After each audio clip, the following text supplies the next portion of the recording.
litany of deployment has been made, brother.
Alrighty, hello everyone.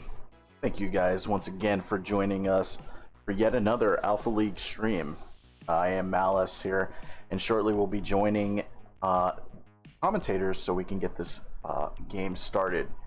No mercy, no respite! Well, thank you very much for the follows. I know that whenever we do this announcement, there's a bit of a follow train, so I just like to get that out of the way before we get in. Mercy, no respite! Absolutely. Thank you so much for following. You guys are fantastic. No mercy, no respite!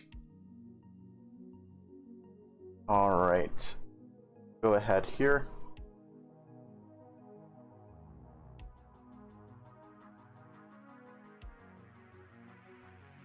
Commentators in. Please forgive me that this is a little bit scuffed here.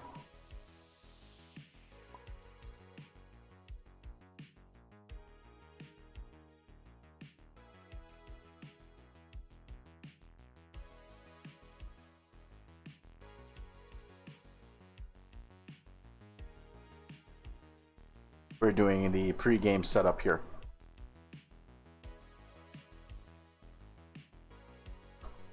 We will actually have that posted. I'm sure that someone's going to be posting links to the lists, the rosters. You guys are going to be interested in that. Usually someone always does.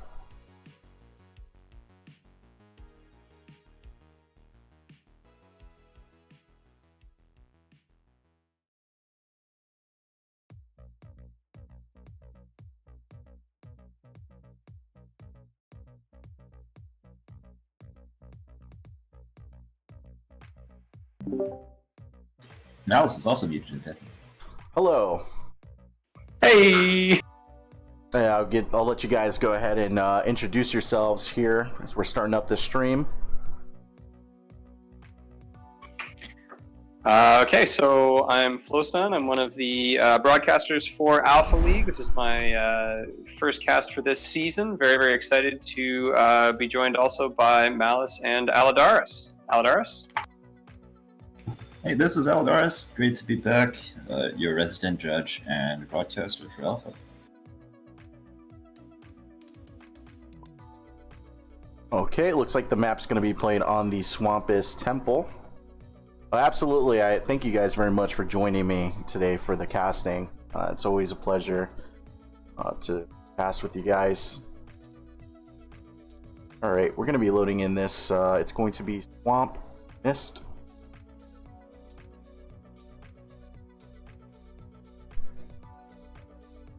Awesome.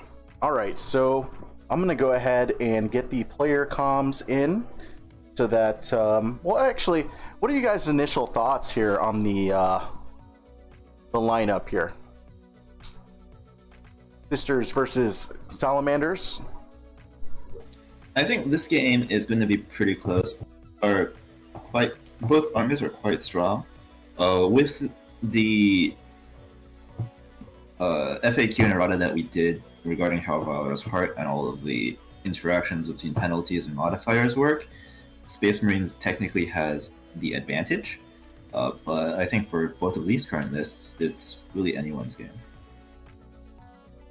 Absolutely. Been hearing rumors about how strong Salamanders are in the current forecast of the meta, Will. They've just got a lot of great units. Eradicators are one of the best units in the game right now. They've got, with the changes to how reinforcements work, every army can easily deep strike. So you've got units like aggressors that normally don't see play outside of Raven Guard, now see play in a lot of different Space Marines lists, Ultramarines, Salamanders, and then they've just got great options in terms of Meltas, Flamers, good durability, and they've just got a lot going for them. There's a lot going on here. All right. And so I know that I'm sorry about that. Oh no, just Aladaris' point out of the Eradicators in the Salamander list, because of the Salamanders chapter trait of those rerolls, reroll single wound, single hit. The Eradicators having a low output profile, but still packing a lot of damage is just going to be absolutely fantastic for them. They're ideal for Salamanders. Yeah, and Meltas get +1 to wound when any Salamanders or Salamander successor is on the Tactical Doctrine. So they're going to be wounding most things on 2s. Or in this case, because I think Exorcists are T8 3s. Okay, we're going to be looking closer at the list when the players actually start going through what they're actually bringing. But a lot of rumors about Salamanders being the top of the Space Marine lineup. But that being said, I do believe we're gonna be seeing a show up for the Sisters of Battle. So it's gonna be very interesting. It's gonna be a very back and forth game. And as far as the competitive scene is concerned, very excited to show you these two armies today. These are definitely, as Malice has pointed out, two of the rumored stronger armies. And as far as the non-competitive scene is concerned, these are great armies to be showing you because, they are contrasting in their play styles. Space Marines are often people's first choice, and Sisters are often people's first choice due to the aesthetic. They're fantastic looking models. So great game for both the competitive and non-competitive enthusiasts today.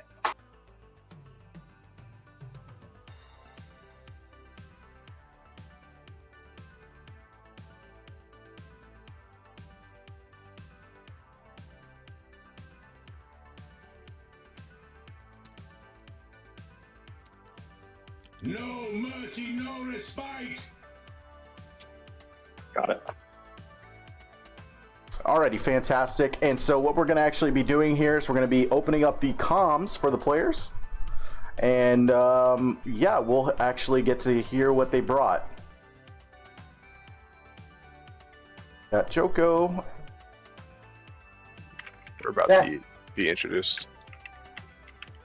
Yeah, everything but the normal Marines. There is nothing scary about my list. It's all yours. You are the bad guy here. You are the heretic. I'll do it tonight.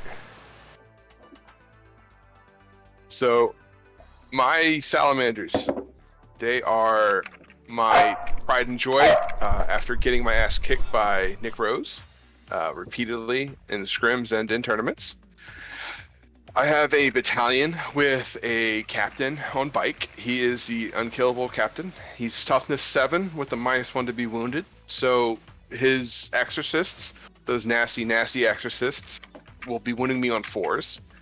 My warlord is actually a Primaris chaplain. He is a master of sanctity, and he has Catechism of Fire and Recitation of Focus, which give me a +1 to hit and +1 to wound for one unit within 6 inches of him that I shoot at the beginning of the battle. I have a Judicar, which everyone hates. He has basically like Armor of Rust, which allows me at the beginning of a fight phase to choose a unit within 6 inches of him, an enemy unit I should say, and they fight last. I also have the Primaris Lieutenant with a weird model as proxying in because I wanted to try to stay Salamanders. He has a nice invulnerable shield with the 4-up with the new Storm Shield, and a nasty little pistol that can do 2 damage if I get it going. I have a scout unit that's most likely going to be in a land speed or temp storm, I should say, which is a transport. I have a tactical marine squad, 2 assault intercessors, which are the new ones from the Dominus box with chainsaws and pistols, and then I have an incursor squad, which is basically the bare bones Primaris scouts. I have a 5-man aggressor squad with the Boltstorm and the Fragstorm launchers, and then a 5-man Inceptor with plasma.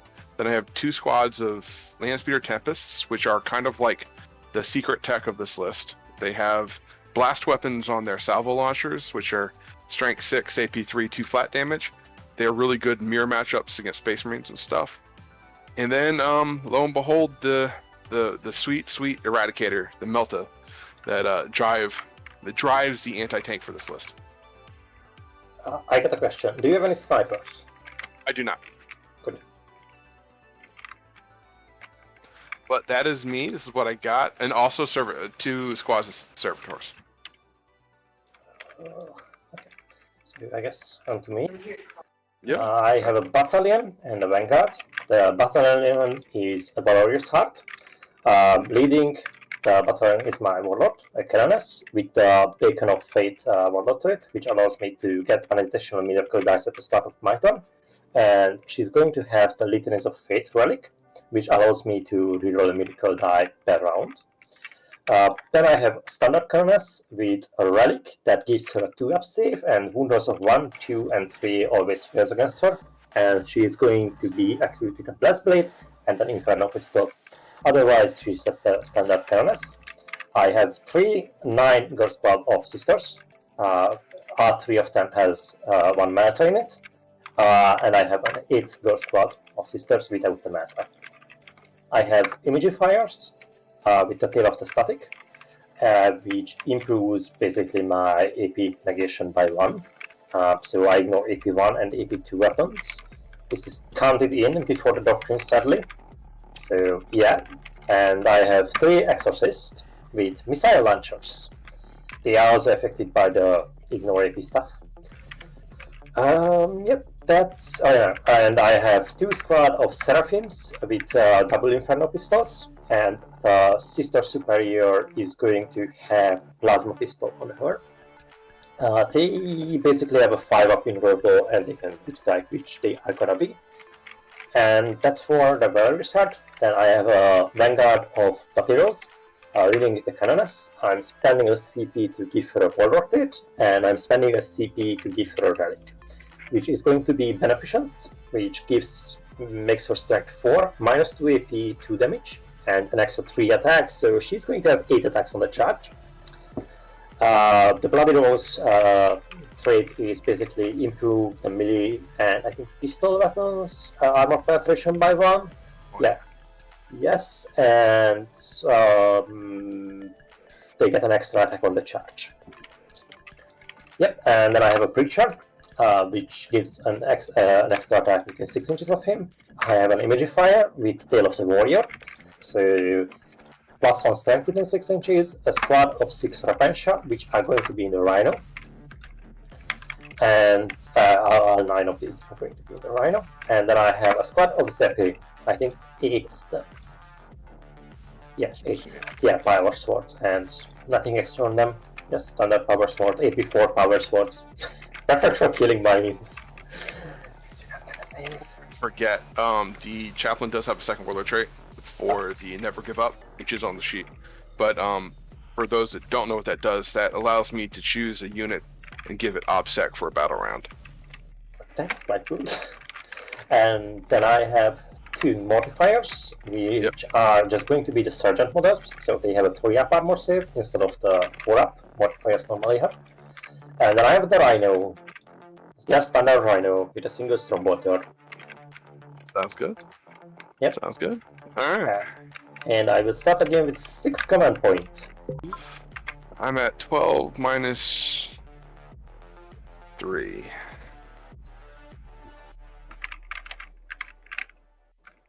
We are both spending 3 on stratagems. Gotcha. Well, you have to, yeah. All right. Let's do defender attacker. I rolled a 6. I didn't want to roll a high here. I wanted to roll high on the next roll. Okay.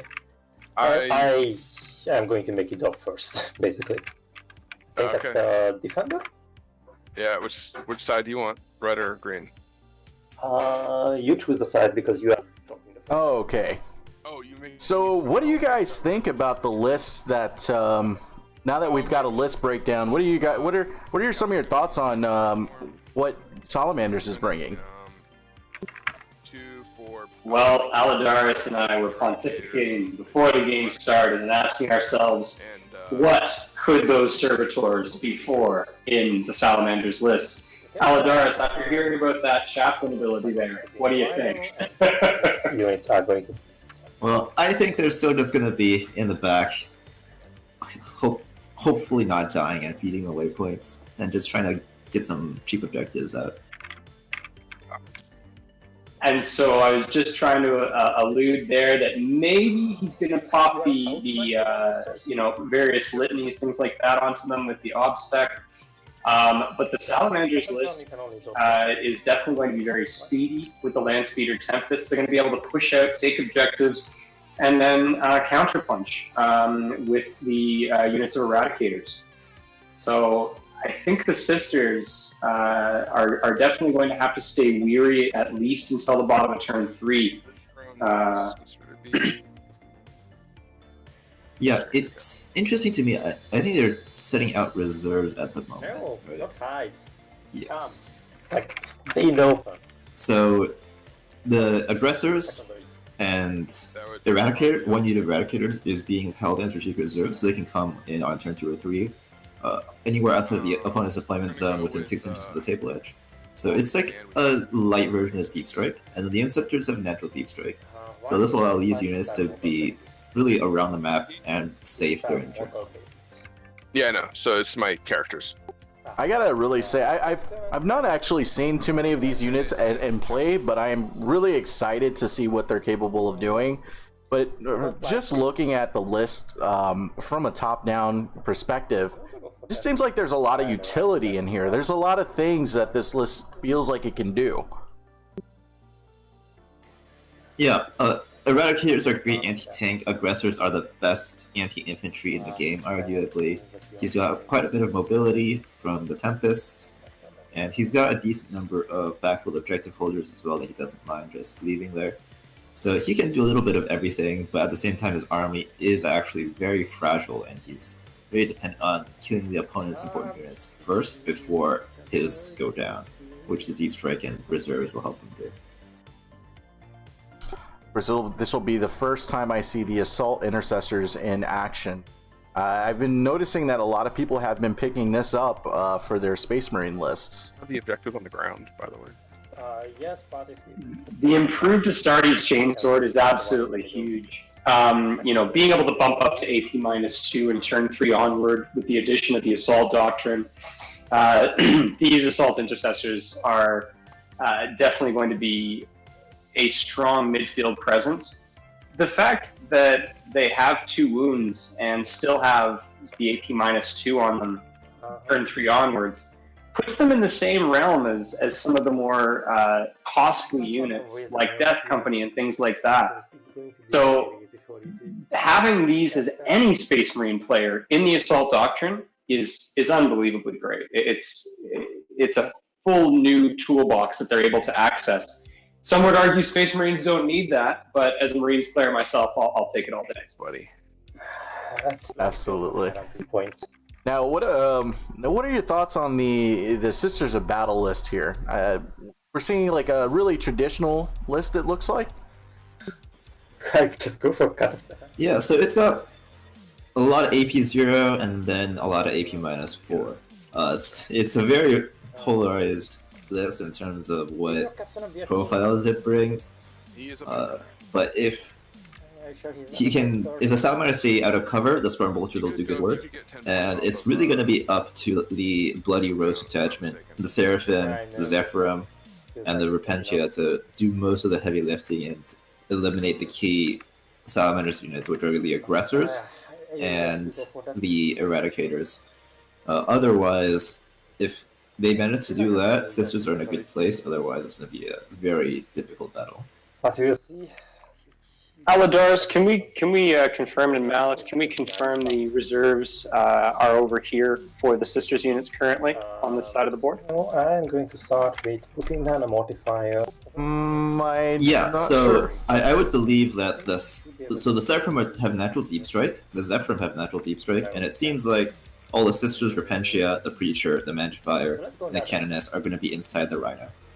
Inside the Rhino here. So and then looking at the Salamanders list, what you just pointed out, the sort of almost counter alpha strike on the Salamanders side, if we look at what is going to be in reserve, I don't see that he's actually put that into the slot, but to your point, it's going to be a massive battle of counter punch, because these Seraphim, as you said, can really do work against top tier units of the Salamander list.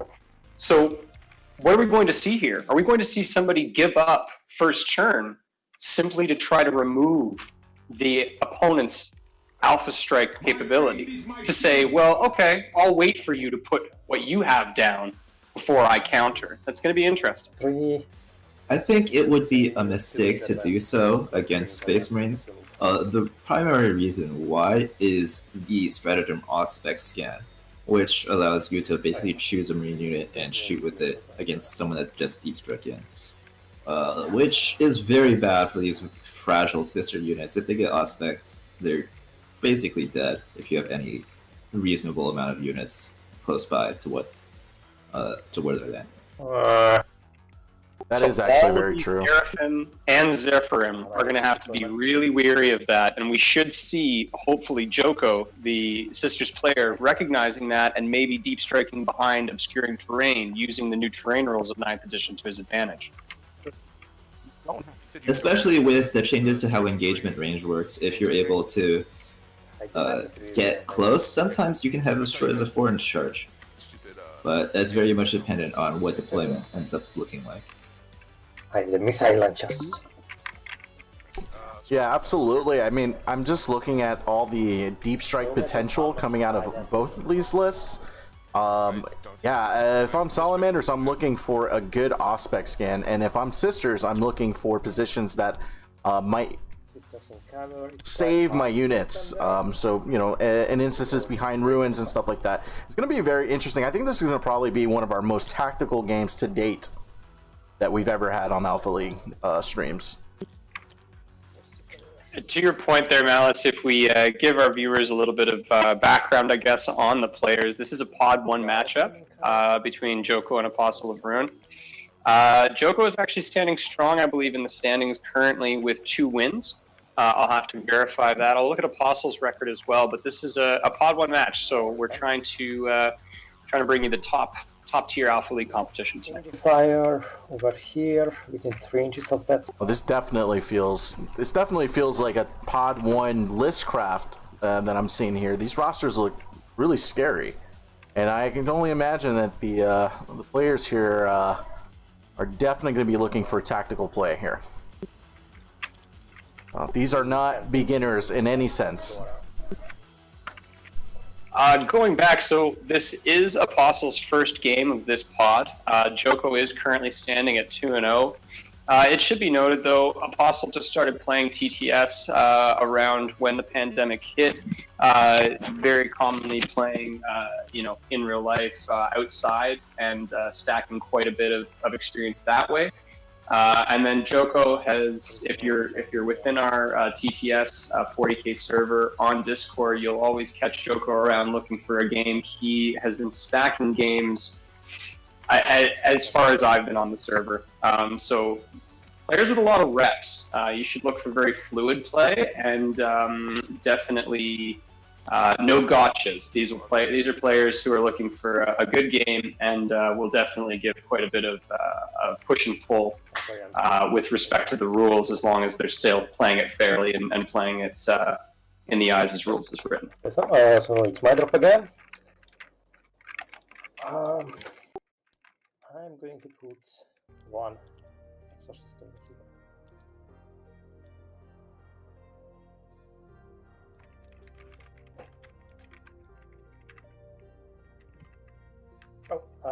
Do you mind one minor modification on the sister squad? Yeah, go. It's fine. Thank you. So it's going there. Yeah.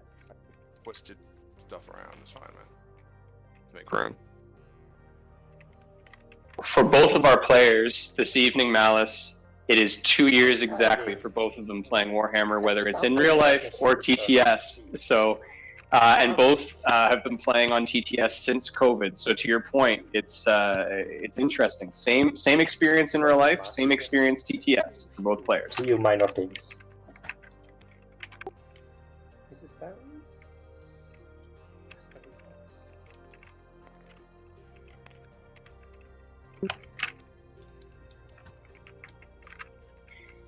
So running over to the Sisters of Battle, we have Engage on All Fronts, which is going to be a unit wholly within 3 of the table quarters for 2 points, a unit wholly within 4 of the table quarters for 3 points.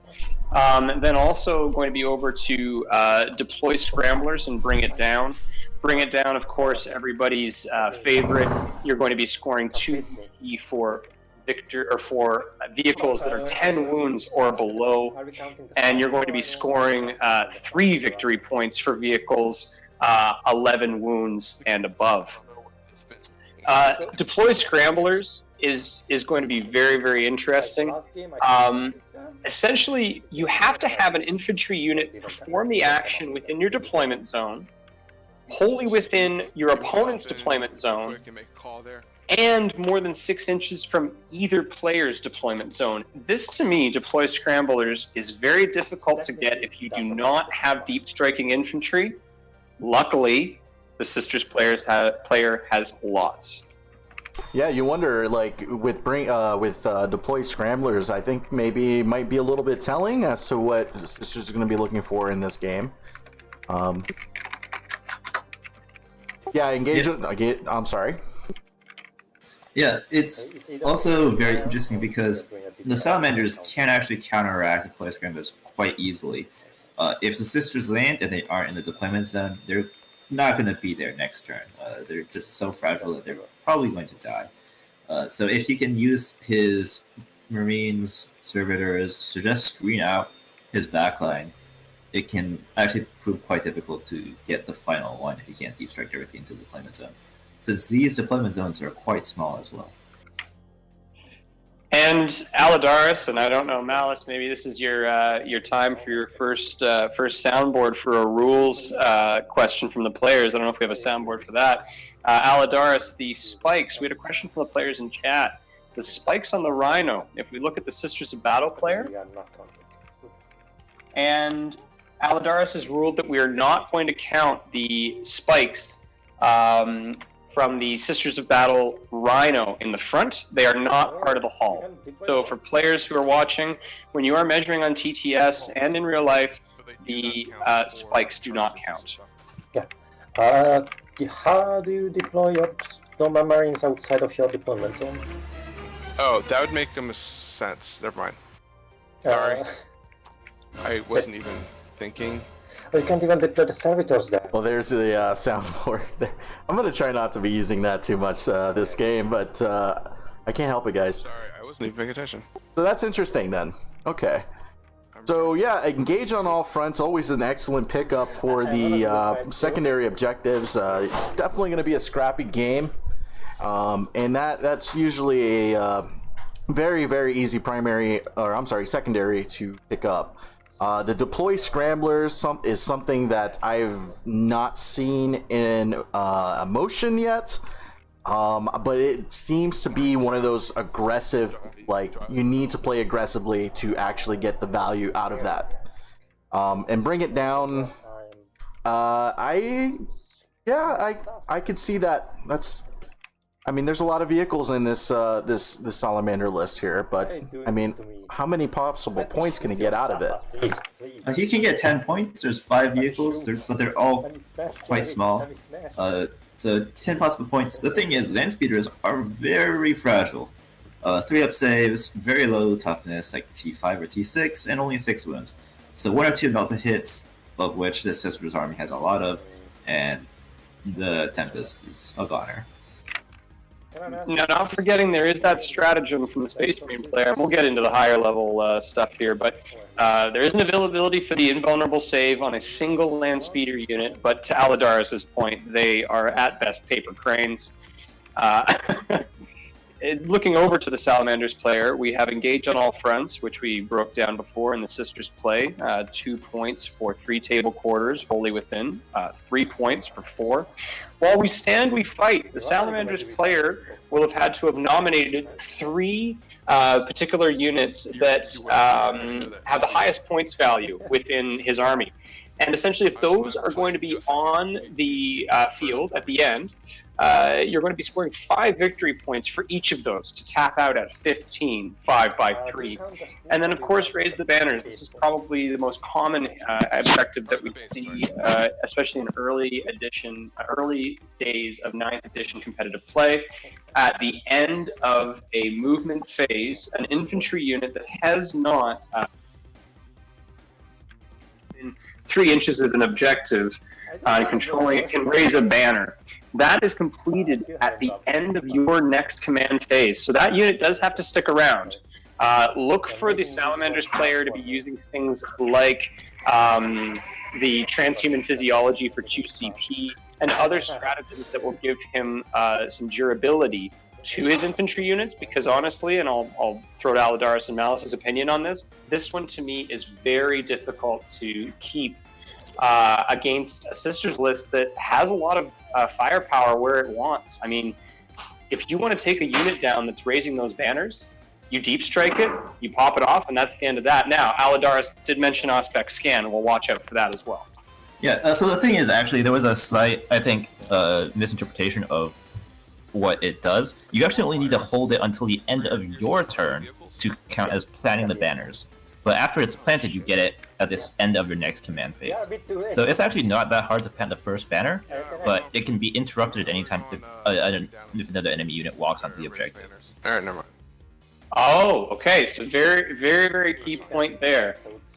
So perhaps the Salamanders player will actually be able to get more banners down than initially thought. And right away, if we look at the map, we can see incursors, things like that are in the obscured terrain. Those are units that are going to be able to plant those banners right away for the Salamanders player.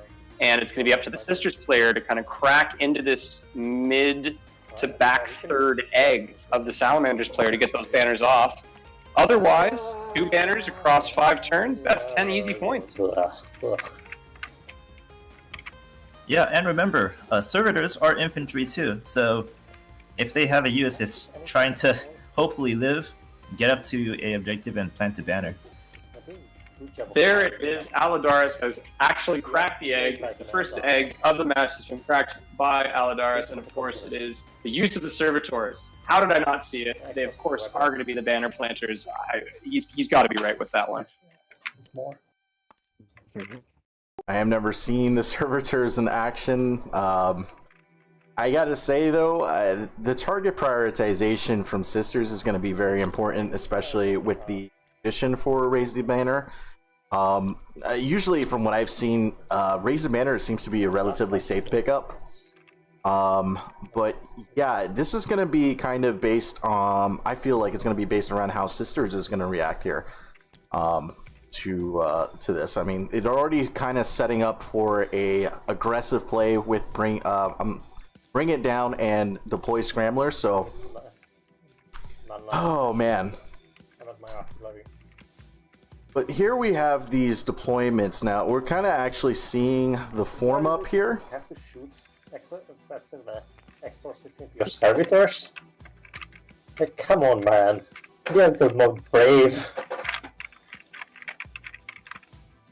See that the Salamanders is castling up fairly decently here, right in the center of their deployment.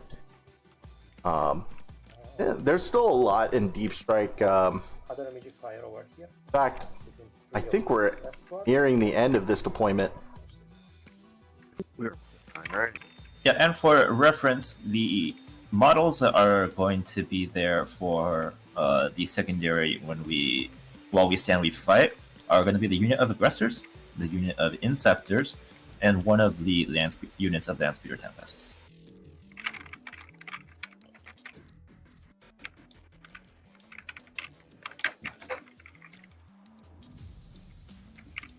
That's a very None of those are actually very difficult to kill. Yeah, I'm very surprised at the Landspeeder Tempest choice, but maybe it's going to be sitting in the backfield. Maybe it will just sort of sit there as a 55-point placeholder that generates 5 VP at the end of the game, right? I actually haven't looked at list construction that way, so that's a very unique way to look at it.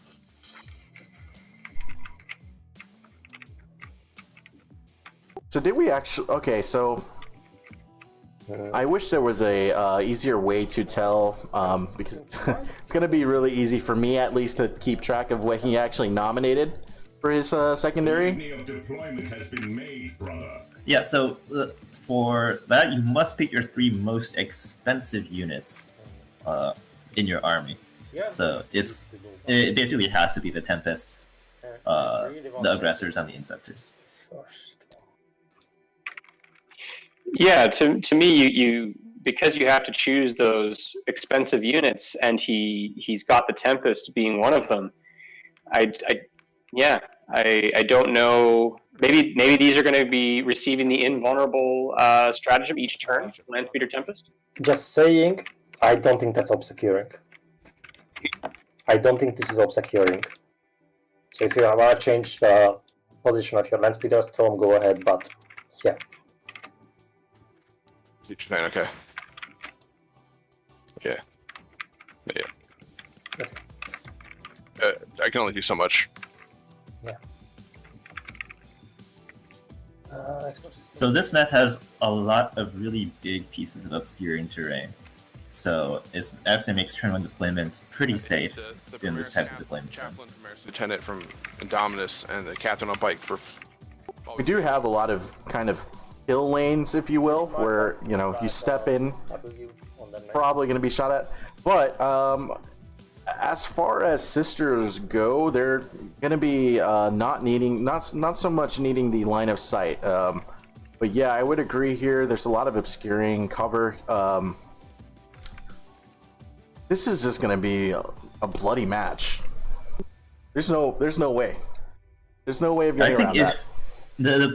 The sisters definitely need to be the aggressors.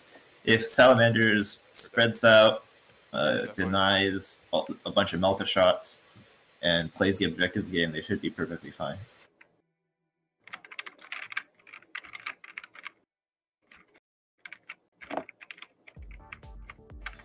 And I just have to definitely say that in terms of what the players are going to be achieving, it really does look like a setup for a very aggressive playstyle coming out of Sisters, and a much more defensive. Oh wait, here we go. And sorry, Always Time We Fight is, I just reread it, it's on a per model basis, so this would actually be his characters. So it's Invincible Bike. You're not going to bother shooting it, you're not going to bother really interacting with it. And then a bunch of his other tank characters, he just sits in the back. So this is actually this is pretty safe. He's got a bunch of stuff that's just never going to be touched. I can probably shoot your Landspeeders too. So it looks like Joko is going to be able to declare who goes first here, winning the roll-off. It's going to be very important. I feel like I still have to go first because you can actually hit me with stuff really hard. And so if Joko goes first, he can't shoot anything. But if he goes second, then he's going to get shot at. So it's a trade-off. At least if he goes first, he can keep striking early. I need my reinforcements as soon as possible. You just heard Joko's comment, I need my reinforcements as soon as possible, and I think that is the key to the decision. If we look at the off-board right now, the amount of units that are in reserves for the Salamanders players, it's very intimidating. If I'm the Sisters player, I want to be ahead of the game. I want to be getting my deep strike in first. And then we can see the litanies being thrown right now for the Salamanders players. So the recitation of focus did go off. Okay, so first... So did I miss it, or did Joko actually elect to go second here? For one whole... Oh, okay, sorry. For other things, I have to roll for my Miracle Dices and for my Sacred Rites. I believe Joko is going first. He's just rolling litanies because it's done at the beginning of the battle round. Black is going to be my Miracle Dice. So I roll 1 for basically the beginning of the round, and one for my warlord trait. And I can reroll one of them for my relic. Okay, so 4 and a One shot my captain yet. yet. Yes, and do I want to roll for my sacred rights, or do I want to choose? Sorry, give me a moment for that. That's 4. That's useful against you. I think I agree with Sisters going first here. I mean, it is very clear that Sister wants to be the aggressors in this game. That's what he's picked the objectives for. So he's going to really need to force reaction out of the Salamanders player here. We need a different color die. Let's go purple. So these are going to be my sacred rights. Okay, 3 and 4. And with the mission we're playing here, guys, the Scouring, it is noted that we are going to have to hold 2, I believe, for 5 victory points. I get to redo this. 5. Okay, that's exactly what I wanted, basically. Is there a command point on that? No, I'm not spending a command point, I'm spending a stratagem. Yeah, it's going to be 2 or more for 5 points. Neither player took the situational secondary objective, but in this type of a match where you actually have to control 2 and then 3 to get the 5 and 10 points, board domination is so key. I would argue that for this map and these armies we're watching, first turn is emphasized even more than it is in 9th edition by the core rules. Is -2 for difficult ground and +1 for advancing, so I move 11. Okay, Mortifier is gonna advance as well. I can advance and charge. And I can advance and shoot as well. At 5. So he moves, not touching the thingy. Moves. First he moves 10 over here. And then he moves 4 more. Alright, so already we have the Anchorite here. Well into charging distance. Missing cursor. Quad? I'm saying that now. And I don't know, did the Anchorite, was there an advance roll? And does the Anchorite have the ability to advance and charge? For 6. I believe there is a way to get them to advance and charge. 15. Yes, 15. Knowing the intricacies of each of these lists is quite quite a task here. So I'm not aware, but I do know he spent a command point on something, and I rolled some abilities there. For 5, so they move 11. And there is an 11-inch movement. Far.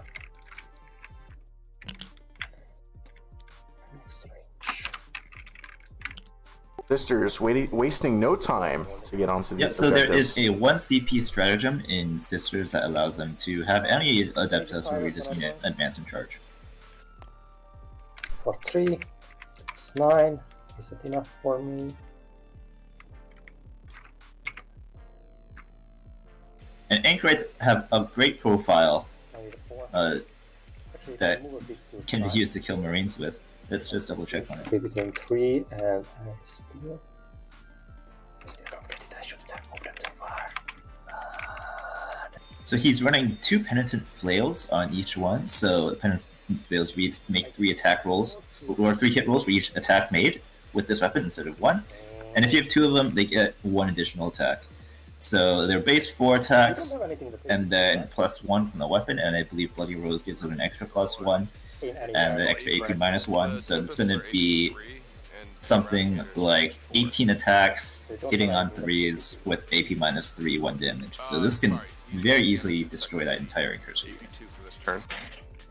Yeah, but that's... Yeah, and it really it begs to kind of question with the Salamanders player, or just in general people who have forward deploying units, are you using that unit to almost juke out Joko in this situation?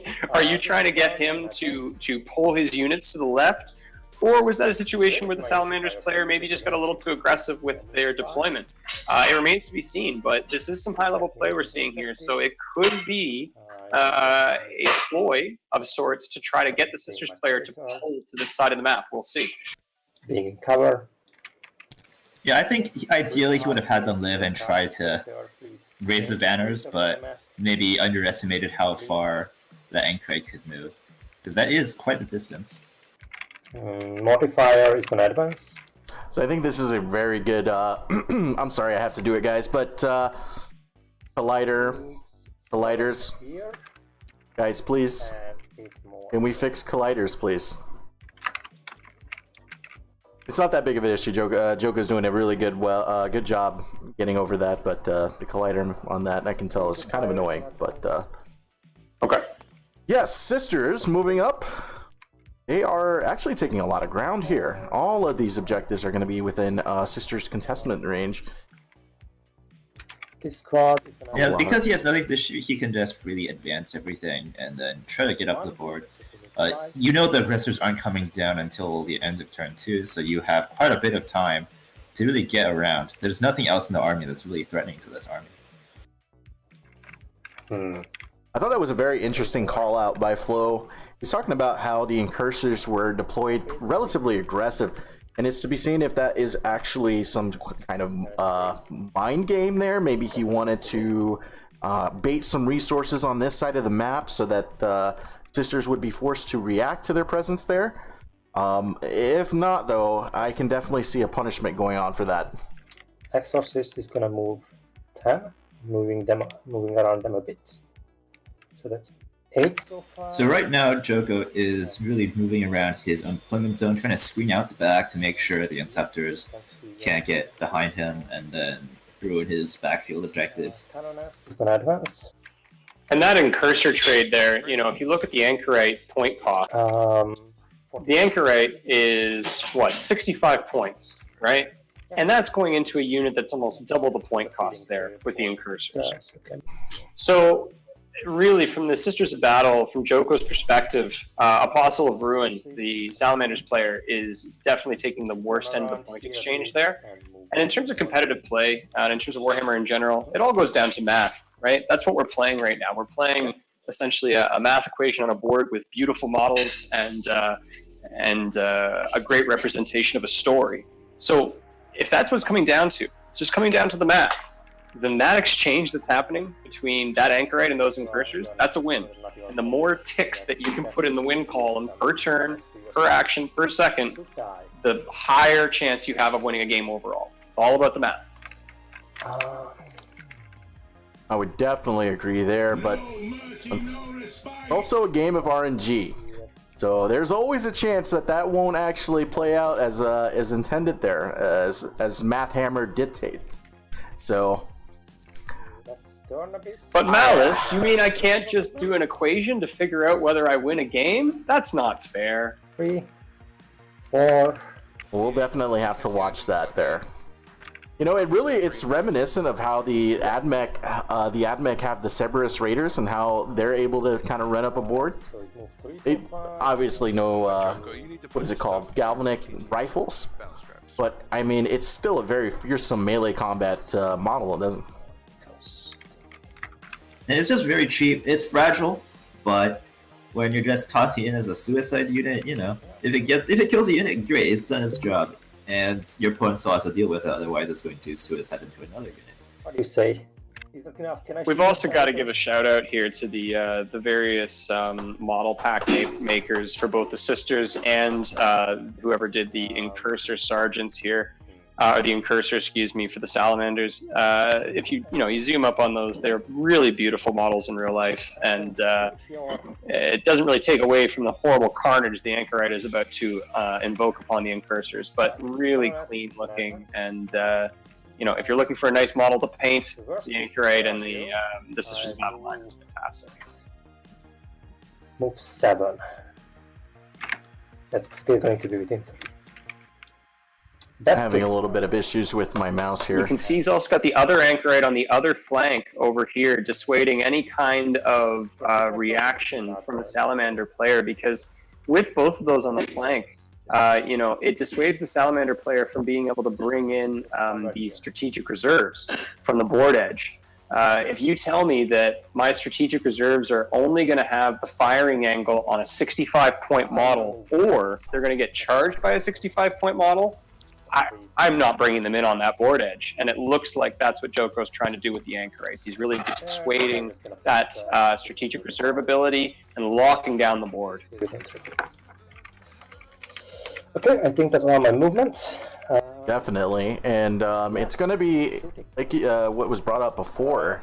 Auspex Scans definitely has the power to switch it up when those deep strike units come down. So it will be very, very important to see where that happens. Am I shooting 2 dens anywhere? This is not dens. No, I'm not. So I will hit you on 3s. 3d3 shots. I said 3d3 shots. 3s. Hitting on 3s, rerolling once because the careless. Okay, that's not a good roll. That's still. Yes, get in there. Okay. Yeah, I still have one more. 4, right? AP3. I think I should only have 4 up. Yeah, so it goes right there. Damage. Okay, D6 damage. 6 up, feel no pain. Yeah, still take 1. Okay. Well, there's our Second exorcist. I'm spending a CP to make me able to roll the number of shots. Is that first blood, Malice? Nope, that's not first blood at all. Well, And I don't think I can. I mean, Single it's wound. the single wound, I guess. But I mean, do you think that first blood might be counting if you slay a unit rather than cure it? Oh heck yeah! Of course. I was getting too excited. Hitting on 3s. Rerolling 1. I don't think you get excited for rolling 1 damage on a d6 damage roll. And winning on 3s. Okay. So Just wait till he rolls a 6. My head'll explode. Both of them are AP3, but it goes alright too, right? Okay, I'm making sure I'm killing this. I might spend the last one, last on the. I might use a miracle dice in the last one. No, I don't need to. No, it's d6. So 8, 9, and 1 more. 10 damage. And total? Yes. All right, and here comes the feel no pain rolls here. Joko's really banking on doing enough damage. It dies. He gets And it. it gets it. That's first blood. I don't. Hey! Hey, there you go. I hate this map. Or dice roll, okay. Did you blow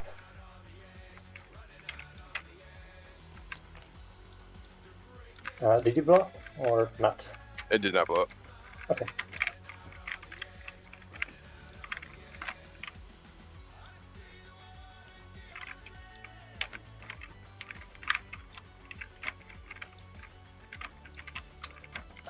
I don't think I have anything else to shoot, but correct.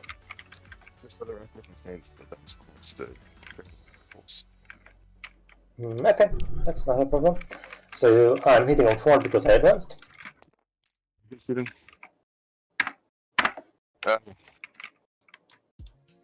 a good. Sorry, I am really. Wounding on 3s. Oof. -1.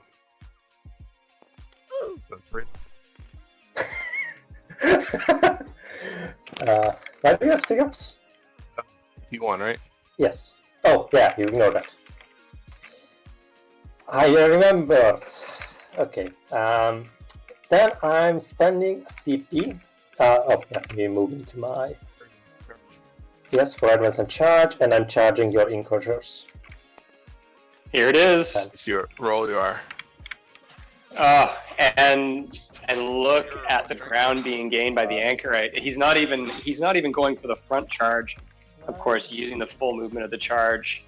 If he wipes this, he's going to hold that objective on the Salamanders player. That was a fantastic charge roll. Defensive stratagem. Absolutely, and we see it time and time and again where players, especially in the competitive side of things. Hang on a second. Here we have some attacks coming out. There's double flares. Close in. Yeah, so hitting on 3s, and 6 is generate extra. Oh, actually, let me double check if he has the Sacred Right. Doesn't matter. Did that happen for Pentian Engines? Let me check. No, it doesn't. Sorry. They don't have the Sacred Right keyword, and wounding on 3s. A lot of 5 is threes. -2. So make 2, lose 1. 2? Lose 1, wound 1. Okay, so he's able to take out just one of these models from the Incursor squad. Closer. Yeah, you have to go closer there. Forward to I'm just gonna say that, basically. Alright, so probably a little bit underwhelming for him, but still, I guess not too bad. Of course, the Incursors will actually be able to fight next here. So we might actually see just how vulnerable this unit is. Alright, so these boys got combat knives, so it's 3 each plus 1, so it's going to be 13 attacks. I had more attacks. On 3s with 1 reroll. What's your toughness? 5? So 5. winning on 5s with 1 reroll. So 2 That's 6. average. 3 ups, and a 6 up for no pain. Takes damage. Under 4. All right, so looks like nothing really coming out of that. It looks like they did actually pile in closer to the objective there, so he will not be in threat of losing that objective. It's a very cheeky charge move, and something that I was trying to bring up before is using your models to slingshot them on objectives using charge rolls. Very advanced technique, and we see that being utilized all the time. Now, importantly, they're still locked in combat, so no raising the banners for them, and nothing else, I believe, can get close enough next turn to raise the banners on an objective. That's So true. this is still pretty significant tempo loss for Salamanders. Here, so these one are also going to deploy scrambles. So I deploy one in my own and one in your and one in You have the one, army. so you have 1 model within range, right? I should have 2. Should be 2. This should be in range as well. Yeah, this one is. I have 2 in range. So yeah, I will be right back. While you're doing your movement.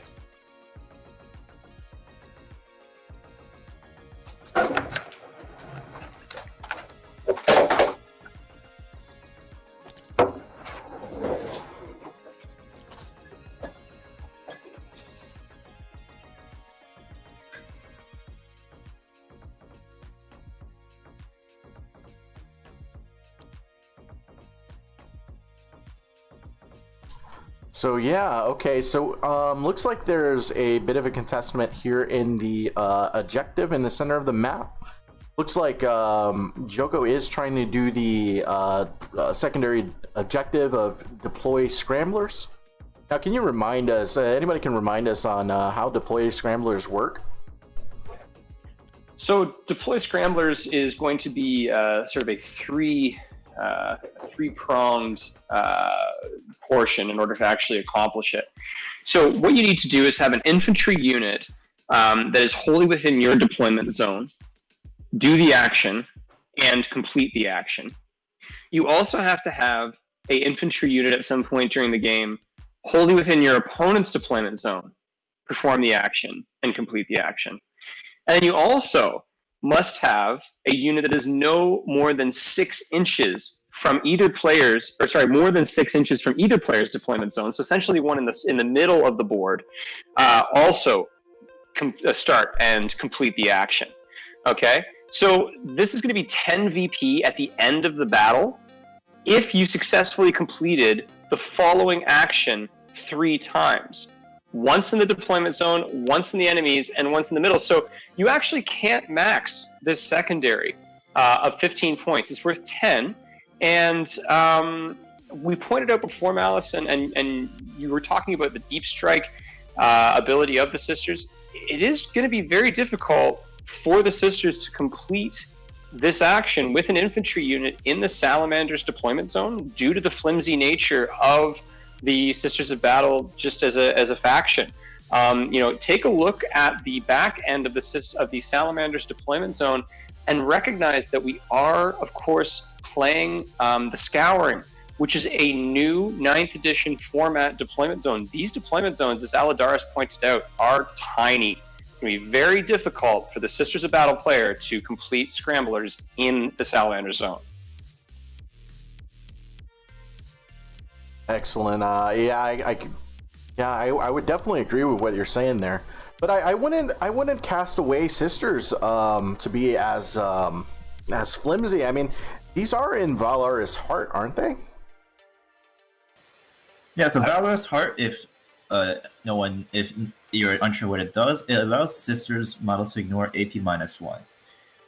If they're next to an Magic Fire, it also allows them to ignore weapons with AP -2. However, 9th edition changed the way modifiers interact with replacement abilities. Sisters Valorous Heart is a AP replacement ability, so it will set the AP of a weapon, say AP -2 or AP -1, down to 0. Modifiers then apply after that replacement effect, so things like Doctrines are a modifier. And so the ruling is basically Valorous Heart will set your AP's weapon to 0, and then the Doctrine afterwards is a modifier that adds on to the weapon's AP that brings it back up to -1. So due to this change in 9th edition rules, it makes Valorous Heart no longer as potent as it once was. That's a very interesting rules interaction there. That's something I wasn't aware of myself personally. So what you're saying is basically with the doctrines that the Marines get, they'll actually still be able to be shooting with this AP profile, just because of the nature of how it interacts with the timings. Exactly. Interesting. That being said, you've got a bunch of weapons that won't benefit from it. For example, if you had base AP -1 weapons, such as Advanced Peter Tempest Assault Cannon, that's still going to go down to 0 until Devastator brings it back up to -1, and so on and so forth. The Assault Intercessors. Servitors. Okay. Yep.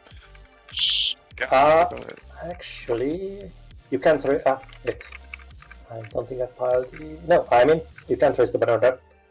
You're 3.1 out, right? I should be in. I should be in. Fuck. No, I'm not. I messed it up. Alright, scouts are going to advance. Yep, it looks like Joko is missing some crucial, just barely missing some crucial points here.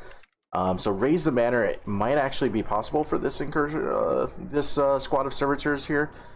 And it also looks like there was only one model that's within the range of this objective, and that could actually influence deploy scramblers.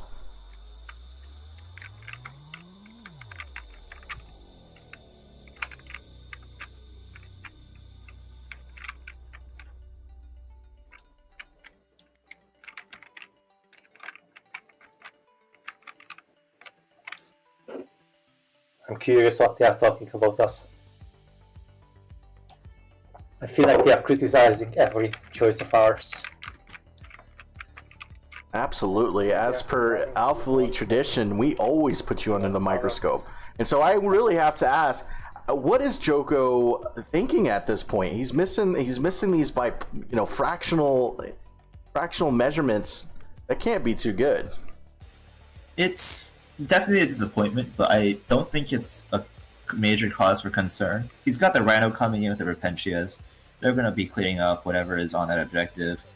But ideally, he'd like to get it a bit closer to try to charge the Eradicators and eliminate loads instead. Are they splitting? The land speeders they are still counted as one squad. Okay, so they are moving together. To your point, Alice, there is almost like a counter shift that happens with competitive play where people call it fast and loose, where you almost feel as though perhaps the advantage that you've got the first turn or a unit that's done really, really well has really done in your mind what you set it out to do. And so you may miss things like consolidates, things like pile-ins, even at the highest level of play, because you said to yourself, okay, this anchorite got to point X on the board, or this squad of sisters killed unit Y. But then in reflection, when we look back, or when a caster, for instance, is looking at the game from a third perspective, we can say, hey, this would be an extra thing they could do to get that advantage. But the player may have looked at that unit and said, okay, it accomplished that task, moving on. But from a third perspective, we can say, hey, you could have also accomplished this. And hindsight's 2020. Absolutely. And here, so here we see the Salamanders player actually measuring out deep strike denial, which is quite interesting. Looks like he wants to keep some of these back lines protected and padded out here. Now remember, deep strike is you cannot deep strike usually within 9 inches of a model, an enemy model. Sorry, enemy model. So he's looking. Yeah, and importantly, Seraphim, which are the meat of your damage with their double inferno pistols, only have a 12-inch range with a stratagem when they come in. So very short and very limited in what they can do if you properly screen them out. Absolutely. And right there. That Space Marine move right there, we can see, as Malice pointed out, that's going to really lock up the back end of the Salamanders lines. We've got these servitors over there, the much lauded after servitors, doing some deep strike denial on the right.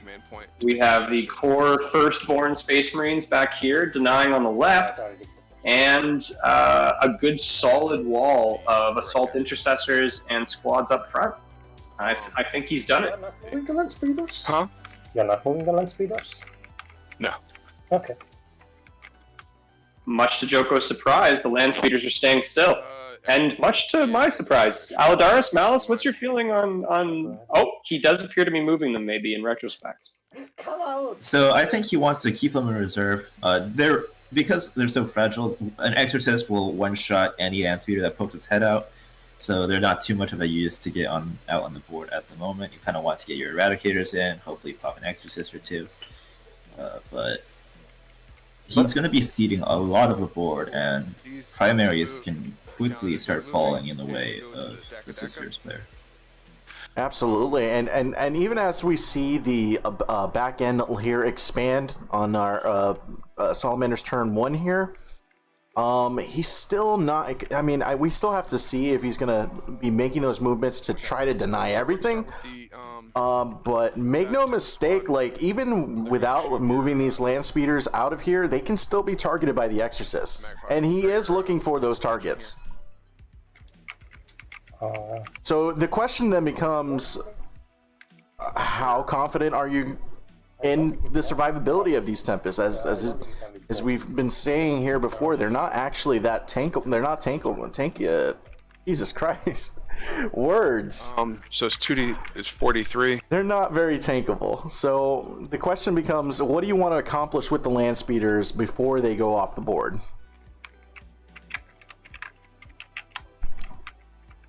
I am feeling the heat of the battle. On 3s, reroll 1s. Jesus, and 1 free reroll.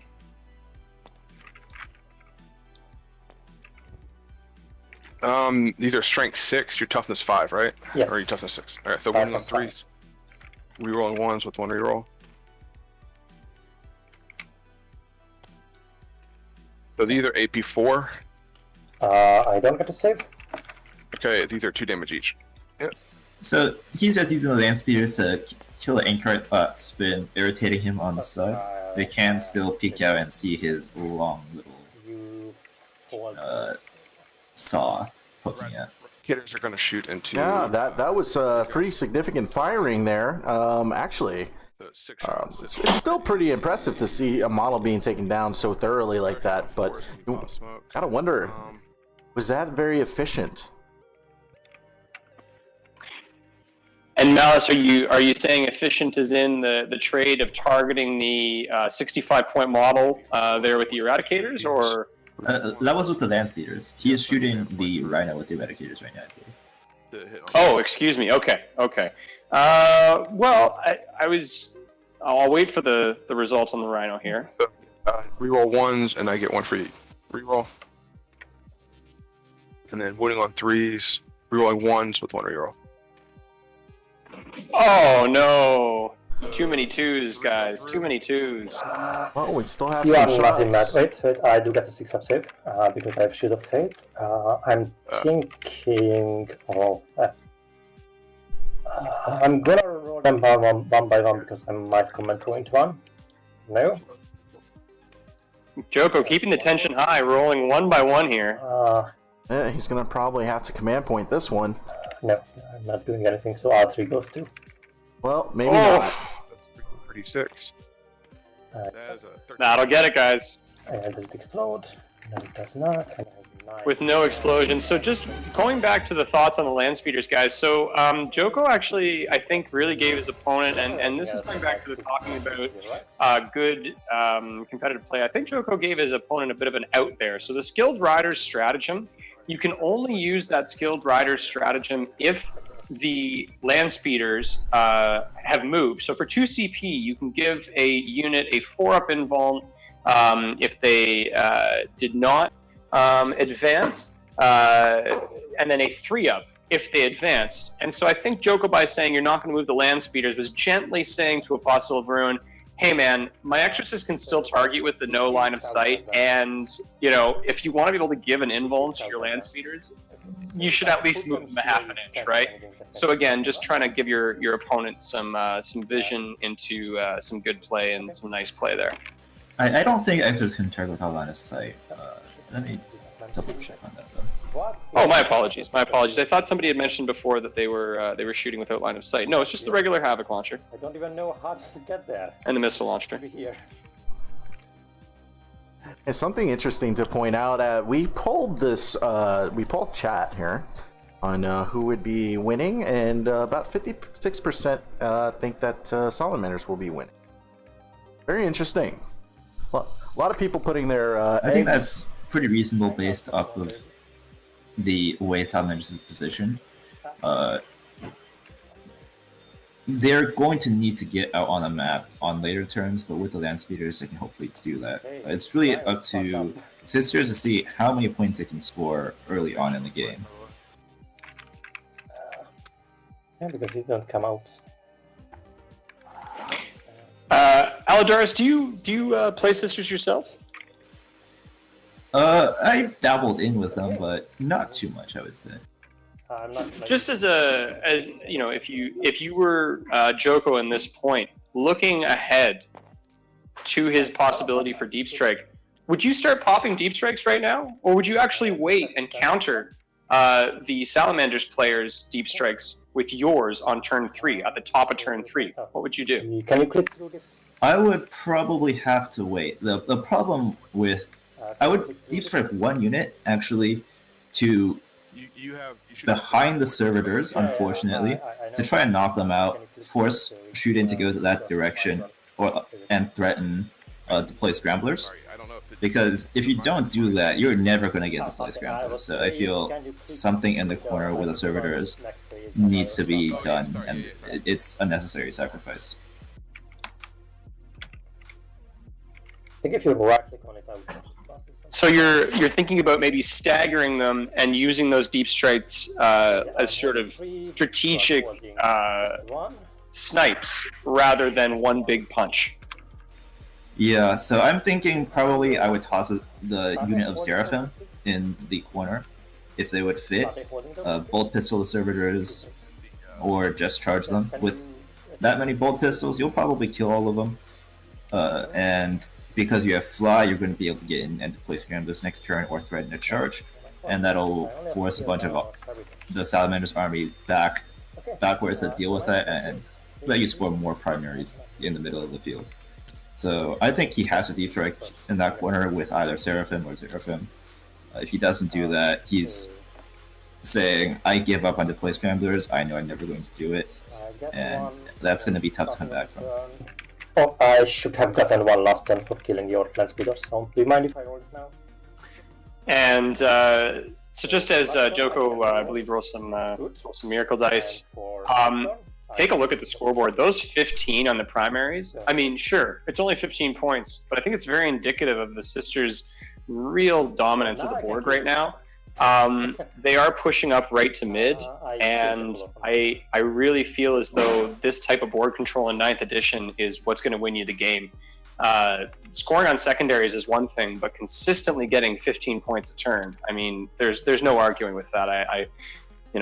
I'm the math hammer guy, and I gotta say, there's no arguing with 15 points per turn. Yeah, if you can get all of his sisters onto light cover now, they're gonna get very difficult to budge. Especially if he keeps them away from the edges of the board. Aggressors are very potent when they come in, but importantly, they have a range of only 18 inches. Difficult to stay out of, but entirely possible if you screen out the edges properly and you force them to come behind. Since remember, strategic reserves, you cannot deploy in the enemy's deployment zone and you must be within 6 inches of a table leg. So if you screen out the edges and you keep your units in the middle of the board, aggressors can actually have a hard time finding a good target.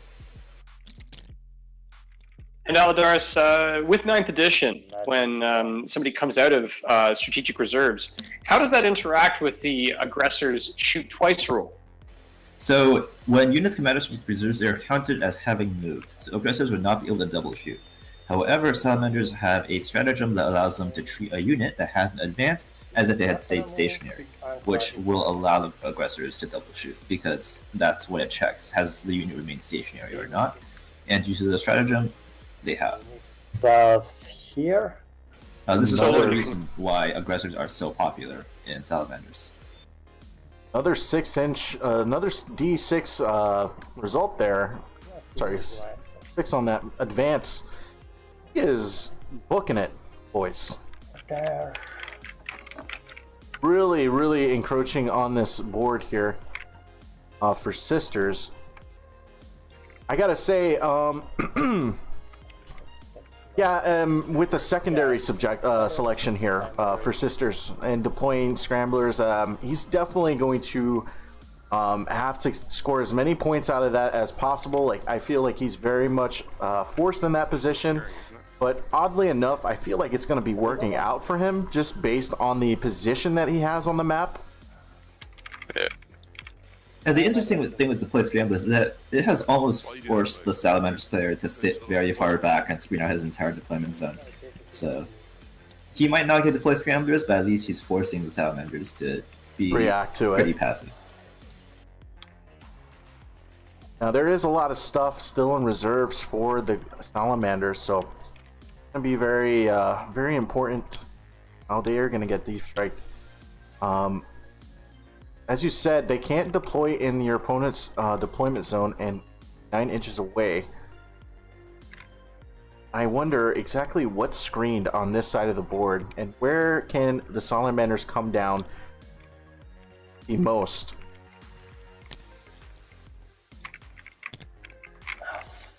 Fuck off, throw-ins.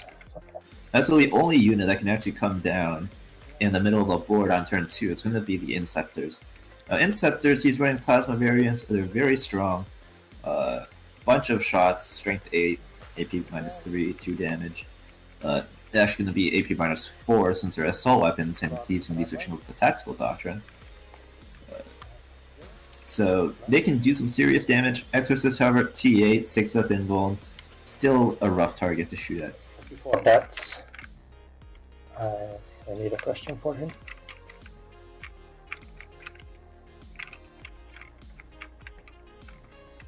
So let's move these a bit more forward. Damagifier.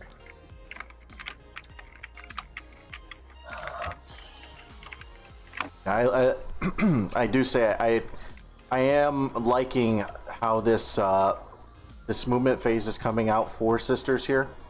So I got a question. You outflank your aggressors, right? It's all supplicators. So the And you can hear it. You can hear it in Joko's voice, guys. I have a question. You outflanked your aggressors, right?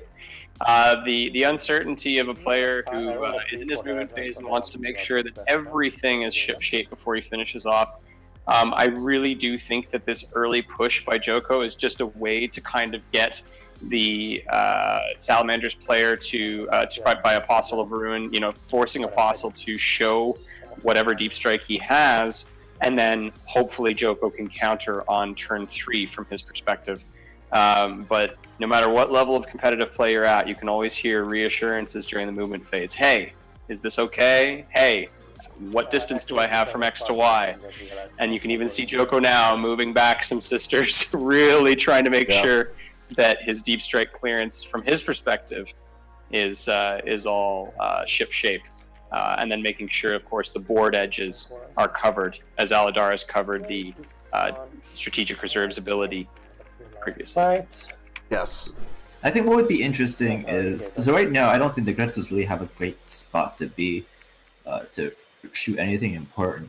But it would have been pretty interesting if Joko just left a spot in a corner of the map for the aggressors to come in and just ignore them the entire game. Aggressors are very slow, 5-inch movement. Yes, they can advance and shoot, but then they're not double shooting, and they're much more manageable. If you just allow them to move and double shoot, very difficult unit to handle. Right, and now I think Joko is looking in for some deep striking. You believe he's trying to get the Seraphims. Looking to crack the deployment or this side of the board here. Be able to? Let's see. And I think we're going to hear either some really confident claims out of Apostle right now, or we're going to hear a defeated tone out of Apostle, depending on how he's managed to screen out these zones. So, let's see.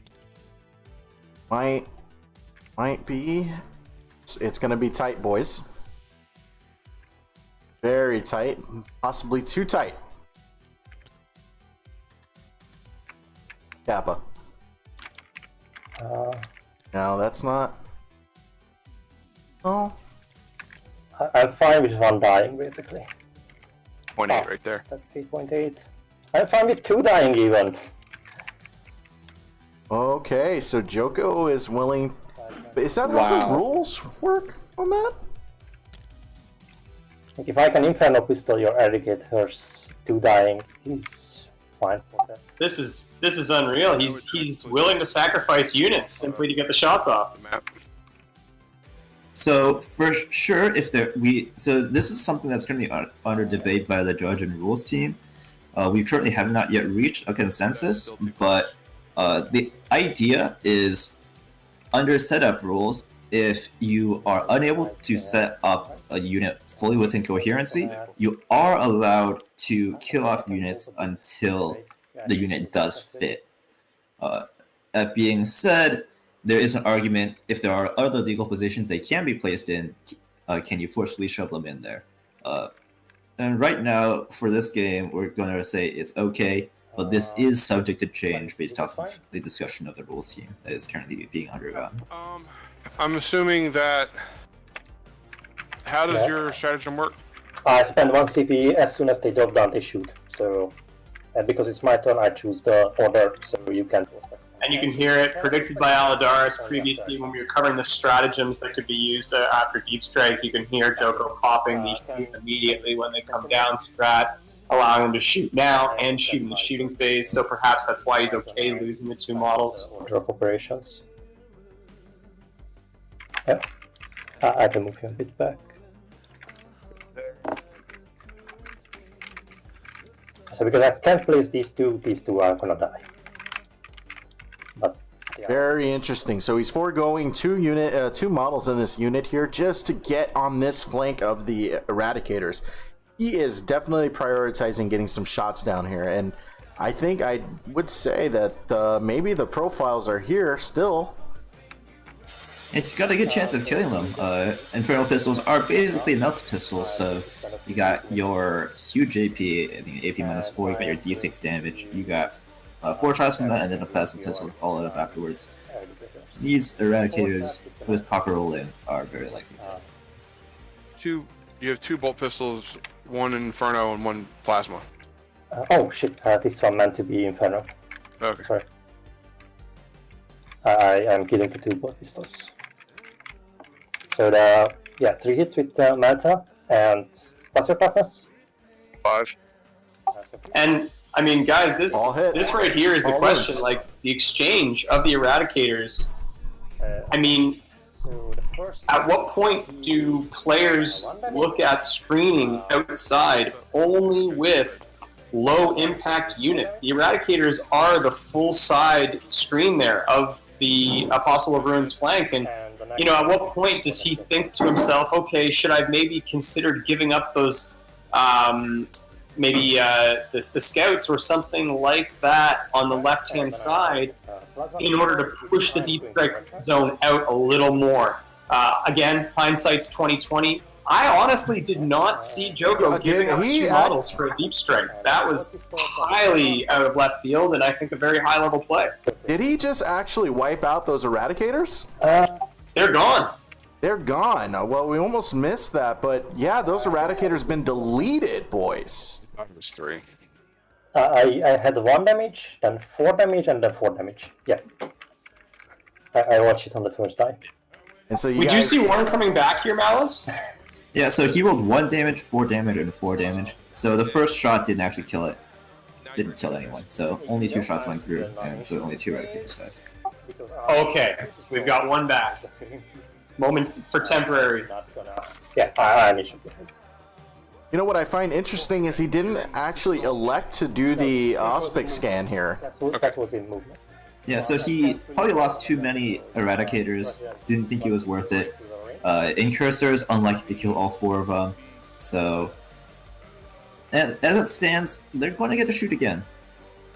Oh yes. And Actually, they might not get to. I think they only have a 6-inch range. Yeah, the stratagem comes out that you get the 12-inch range, and then you have to go back to the base range. But that being said, he could still charge them, right? It would be like a 9-inch charge, or yeah, it would be a 9-inch charge. I'd like to see him charge maybe the servitors. I mean, he's not going to kill anything else. So if you can get the Seraphim to the servitors, kill off those models, and get the Repentia into the Incursors, he'll deny the Salamanders player any objectives at the start of his turn, and get rid of the Plant the Banners as well. that is a massive pickup, Aladaris. I don't know if Apostle, if he was remiss in that or what have you, but that would be huge, removing both those units from that objective.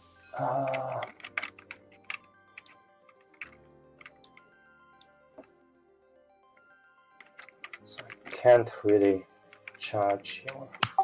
Just as an observation, the Scouring is a very forward, So you don't want to shoot there? Okay. very forward, very aggressive Your scouts. objective deployment. I mean, it really lends itself to Joko's playstyle and his army. Shot with the heavy water. And you mentioned the Scouring actually requires you to control 2 objectives to hold 5 points. Right now, the Salamanders player is only holding 1, right? Okay, those 2 are not that much. Correct. Scouring is 5 points for 2, 10 points for 3. So Apostle's going to really be looking for, turn 2, turn 3 strategic reserves kick to really impact the game for him.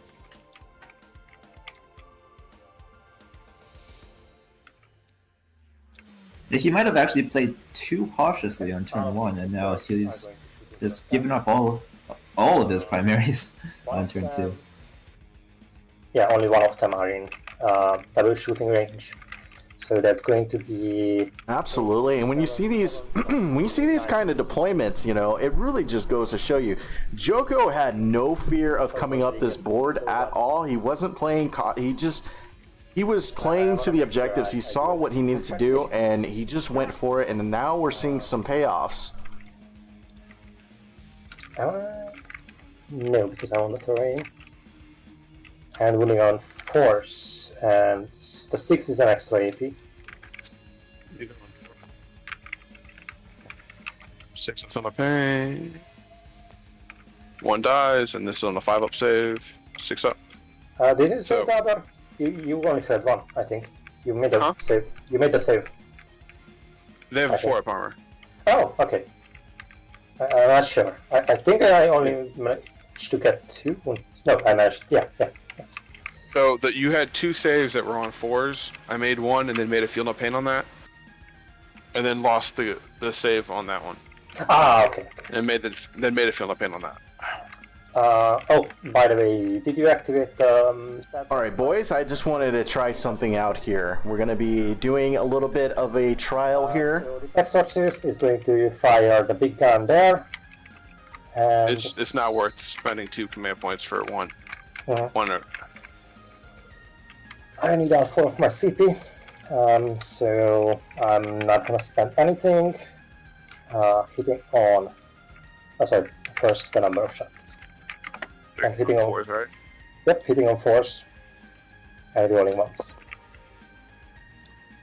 Only 2. And Freeze. wounding. I can't see reroll. Now, taking a look at the deep strike options here for Apostle moving into his second turn. The Inceptors, I really think they're going to do work against the Exorcists.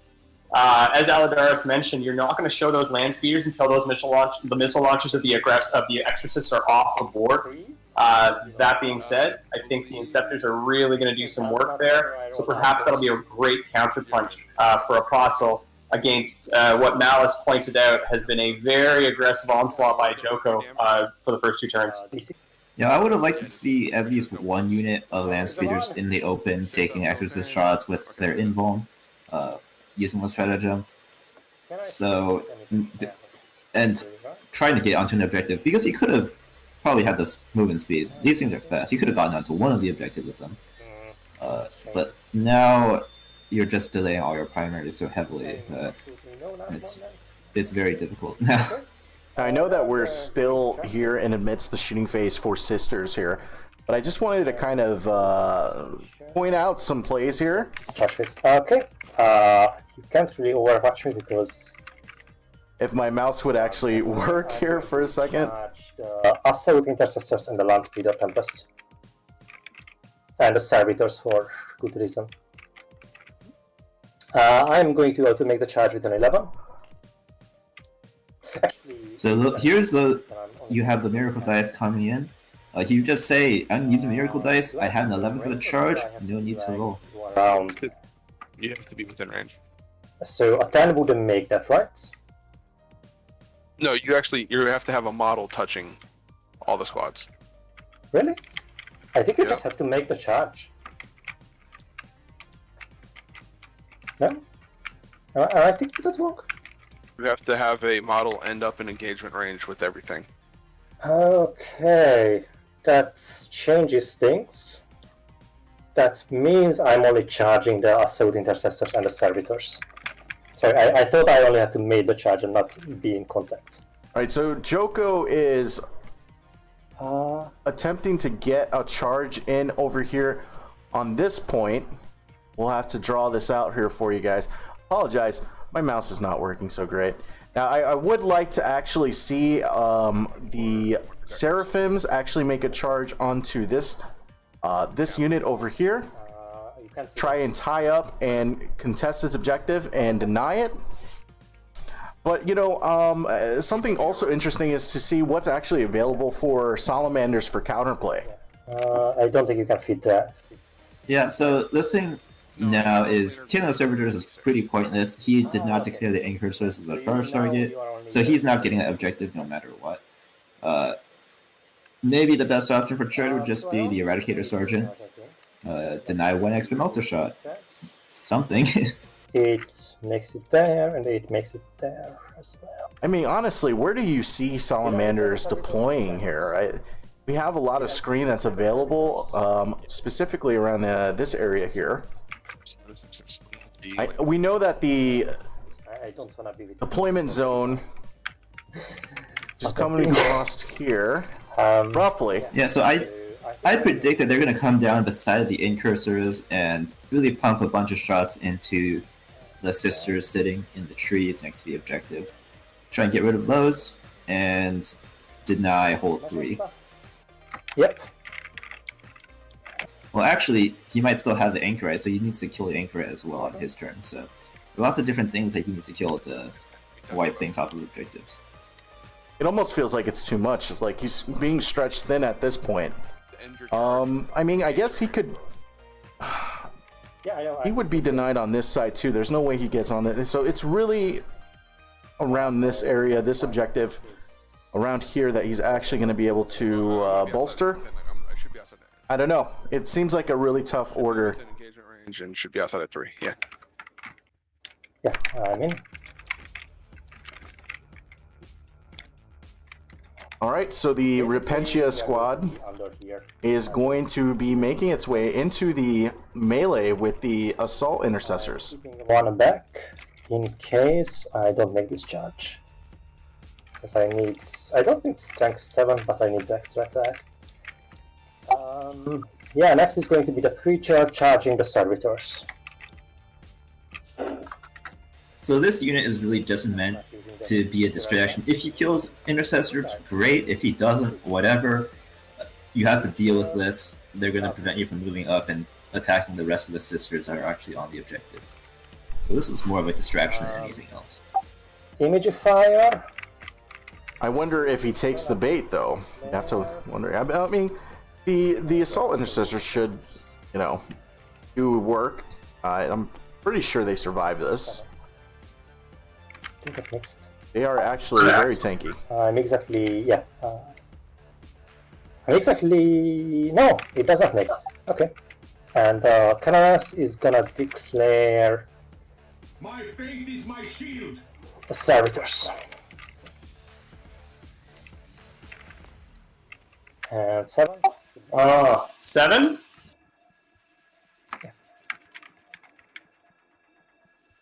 That's a big boy charge.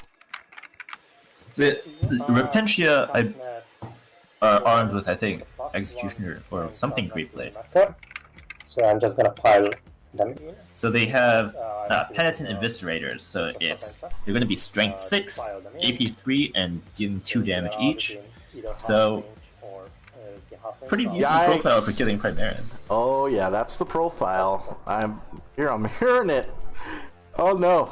They're still within range. Thing just left. This could actually be very scary for Salamanders. Yeah, Human here. okay. So it does not work it for me to do the +1 to wounded.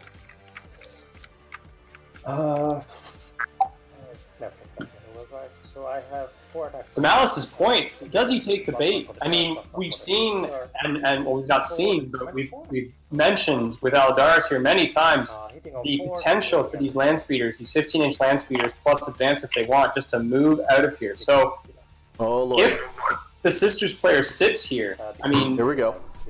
here it is. Roll hits. There wounds too. No, I don't roll wounds. Only Okay, wounds. just hits. Okay. Oh goodness. And the 6 is extra because they for sure have that thing. But I'm still gonna double check it just in case. A lot of hits coming out at strength 6. Yes, they do have the secret. You're rerolling everything with exploding 6s. The transhuman doesn't matter here. Yeah. You're rolling Okay. everything. Yeah. Okay. So it's fine. Just stick to Yeah. that. I thought you didn't have you were rerolling ones. Is it 3-ups? So I need 5 of them to go through, and you are dead. Basically, I am going to spend a CP to give me up. I spent 3 CP accidentally. To only spend 1. I'm at 3 CP. You're winning on 3s naturally, 2s. I won't. Yeah. So 2. I don't Oh, 2s. need them. Oh, that's a lot of Oh ones, man, guys. that is. -4. But that might be enough. Close things. And Success. 6 is to save. That's not a lot of saves. Oh no. remove them. And you can see Apostle quickly flipping the models, just kind of taking it on the nose, and he's going to have to reset mentally now. That, to be honest, you know, you've got the V there, defending, but if you're only putting 5 models up front like that, you're probably not assuming the charge was going to happen, frankly, or that it was going to be that successful. Otherwise, you would have put more into the defense. Or to Malice's point, does Apostle of Ruin care? Is he going to pivot out of this and fly away and say, see you later, and then deep strike everything on the sides? Okay, earlier it was said that this was just bait. Okay, if this is bait, this is the biggest piece of bait that he's clobbering him with I've ever seen. I gotta say, F in the chat for the assault intercessors. Assuming you... Okay. Yeah, the You're problem right. now is the Tempests that want to move out on the board can't. I mean, they can, but then they can't shoot because they have to fall back. They can shoot at the Sisters of Pintia, and with that amount of shots from the assault cannon, they'll probably kill them. They can't shoot their salvo launchers, though, because they are blast weapons. So, regardless, one unit of Tempest has been neutered, and servitors are gone. Servitors are completely gone. And like I said, this is bait. Okay, this is something you have to deal with.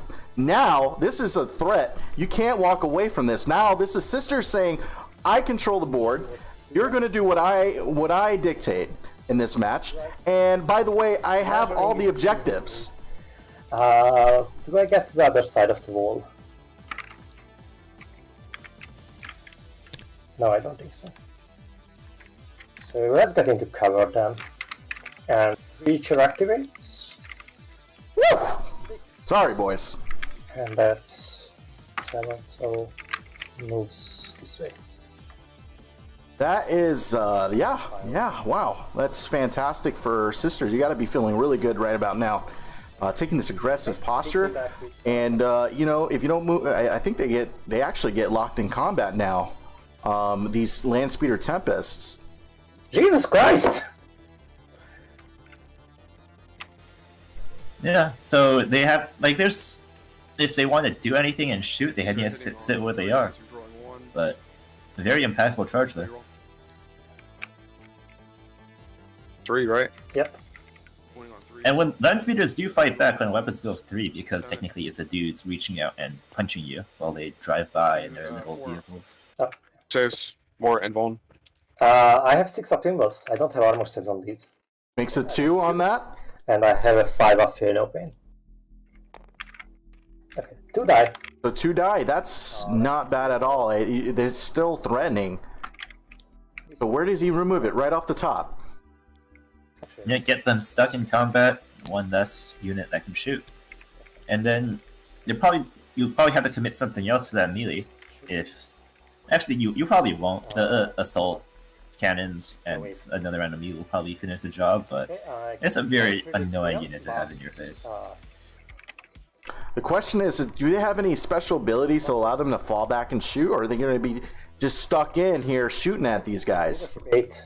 Yeah, leadership 8. And these are leadership 8. As well. Leadership 8? Yes, I am. Okay, but I'm still going to roll the morale, because if I roll a 1, I'm gonna get a miracle die, no, and for the Seraphims, no.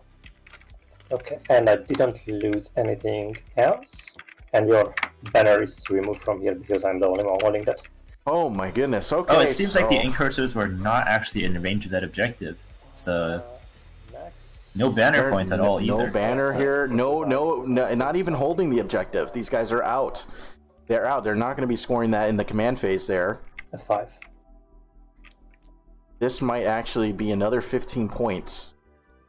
Yeah, so it seems like we're going to get 0 points out of raise the banners. There's just nothing that can really raise it. Like, the Incursors can do it, but then you've got all this massive units in the middle and more Sisters with OBSEC that can just march right on to the objective and wrest it from you and deny it. So you're gonna be hurting on points. Oh, you're gonna be hurting. And like, this is just basically the vice grip jaw locking around Space Marine's neck here, smelling blood. Now, if you're Space Marines here, where do you deploy? Where do you deep strike? There's still so much on the board. Where can you even deep strike? Yeah, I think at this point you have to try and get rid of the sisters in the forest, get them off of that objective. You need to try and get rid of the Incorrect, get him off that objective. And Joko is still going to be scoring 10 points off of primaries at least. Yeah. So it's going to be difficult.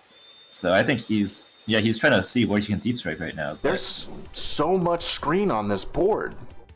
It's like at this point, it's so reactionary that you're at risk of losing a complete turn of scoring points. It's pretty devastating.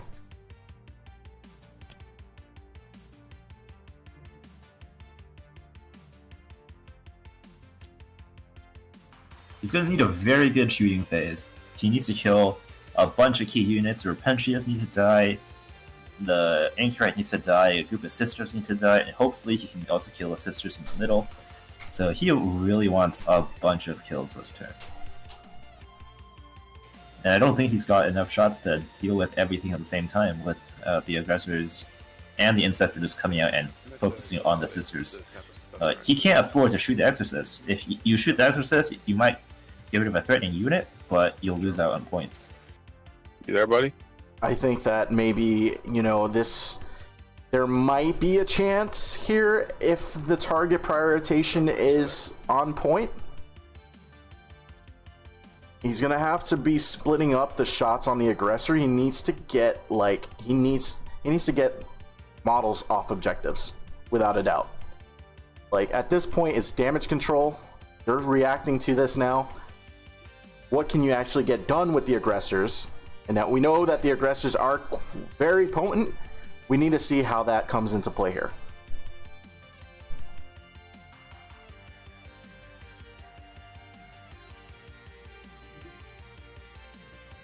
So now he's trying to see where his servers can go. They need a good advancement to even get on the objective to contest it. So he's figuring out, how can I score points? Because even if he tables him in the next 2 to 3 turns, he's gonna be very far behind on points. So you think, now it's we're looking back now, and then you kind of wonder how did we get to this point? Was the castle, the fort that he got here in the center of his deployment, was that actually too defensive? Or maybe just holding these Landspeeder Tempests was maybe a little too defensive? I think he was definitely playing way too defensive. His units, pound for threat pound, are better than sisters, so he can actually fight the sisters as long as they aren't on cover. So really, with T3 and 3-up armor saves, if he just marched up his intercessors to contest objectives and moved out aggressively, I think he would have had a much better chance.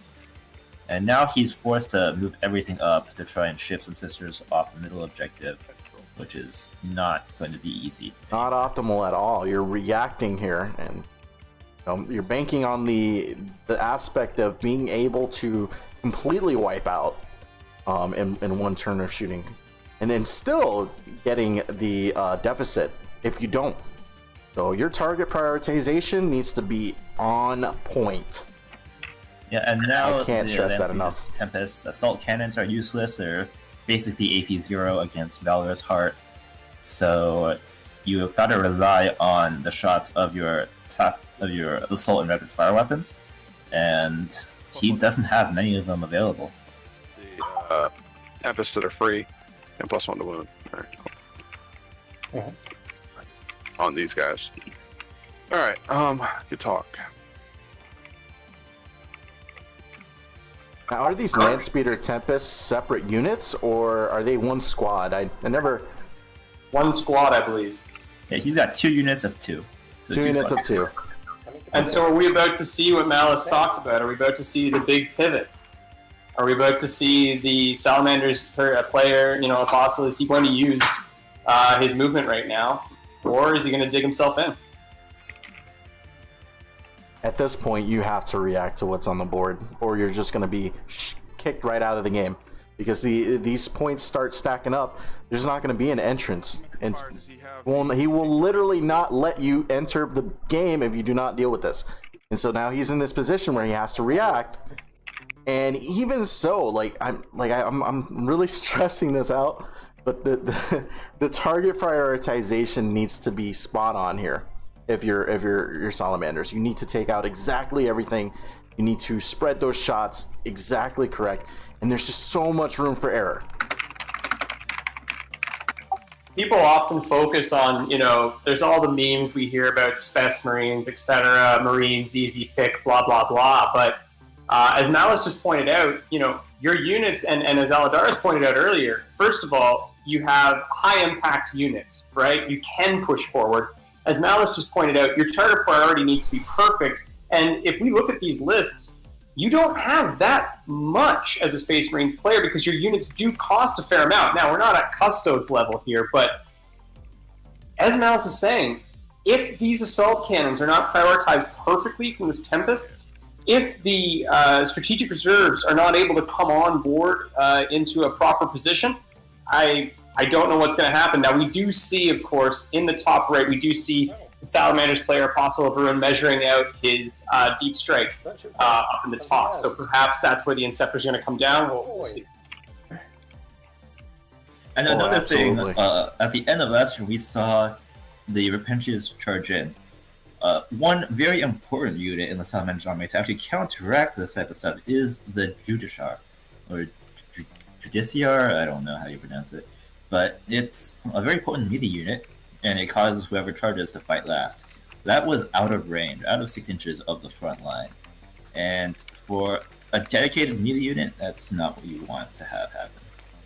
So definitely a bit of misplacement there.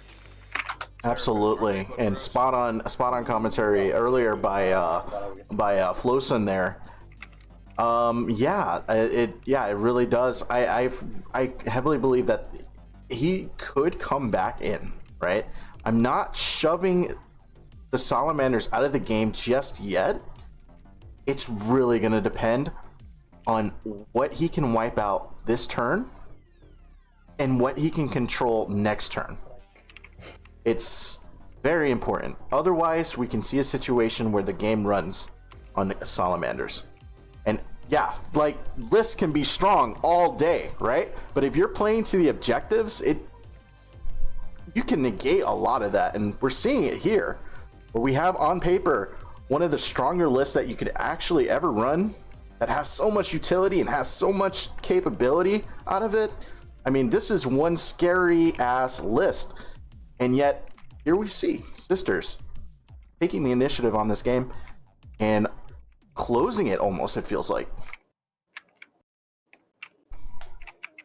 Yeah, one thing that's interesting with land speeders, I do like the inclusion, but if you're going to include a unit whose purpose is to go out on the board, hold objectives, and be a fire magnet with their invuln, you gotta actually do that with them and not let them sit back and get tied up. Absolutely. And I will say as well, I'm talking all about how Salamanders comes back into the game, but man, we really got to look back at how that turn 2 played out and how the deployment choices were made there. I don't think I actually agree too much with the land speeder Tempest being so reserved in the center of the board there. You have, how many points is this tied up in melee combat with how much? Ouch. Yeah, so I think I did like the Salamanders deployment. I didn't like their turn 1 movement. Turn 1 was just too slow onto the board, and it might just cost him. So to your point, Malice, you're currently looking at a 2-to-1 shift. You're bang on, almost. So the Sisters Repentia, a unit of 90 points, is currently tying up land speeders, which are 80 points each, 160 points. That trade, as we talked about, I said in turn 1, math, right? Trade all day. That's it. That's an easy trade all day.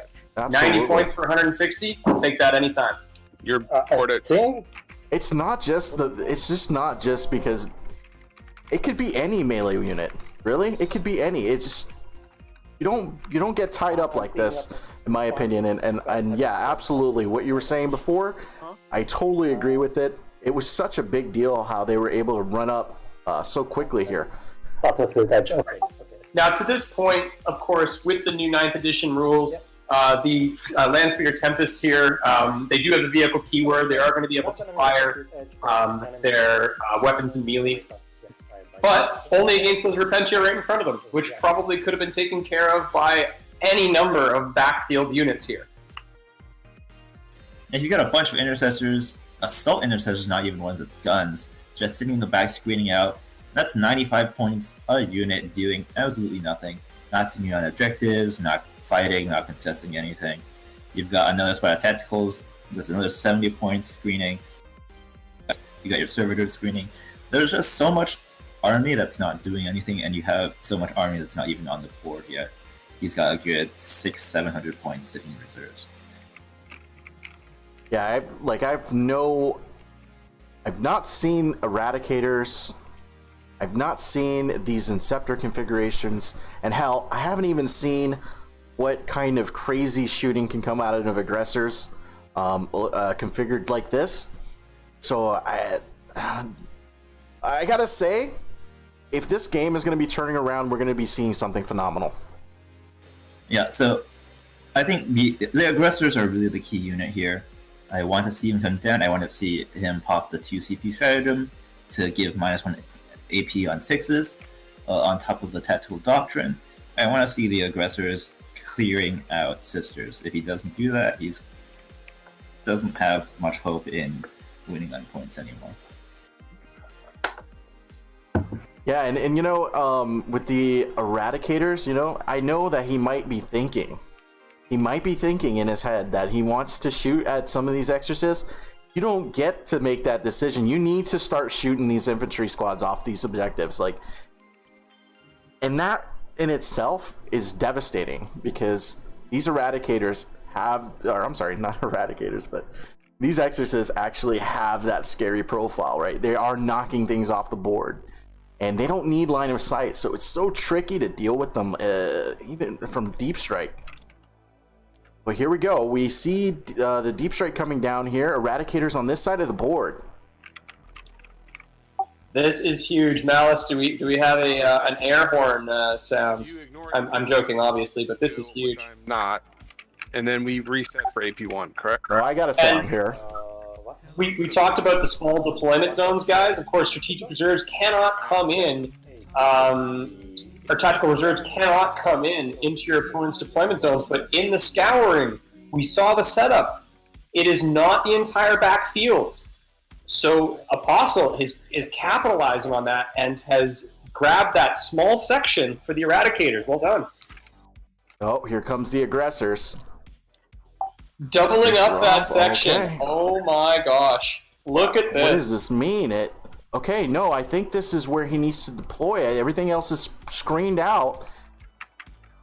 2 squads here. Okay. What about on this side of the board? Does he deep strike something there? Yeah, these are the questions you should be asking yourself.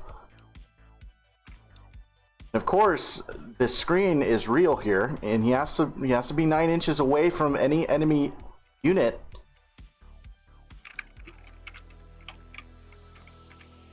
I don't think he's going to be able to fit all of the aggressors there. He's probably just narrowly off by 1. Aladaris, does he go for the Joko stratagem? Does he drop an aggressor?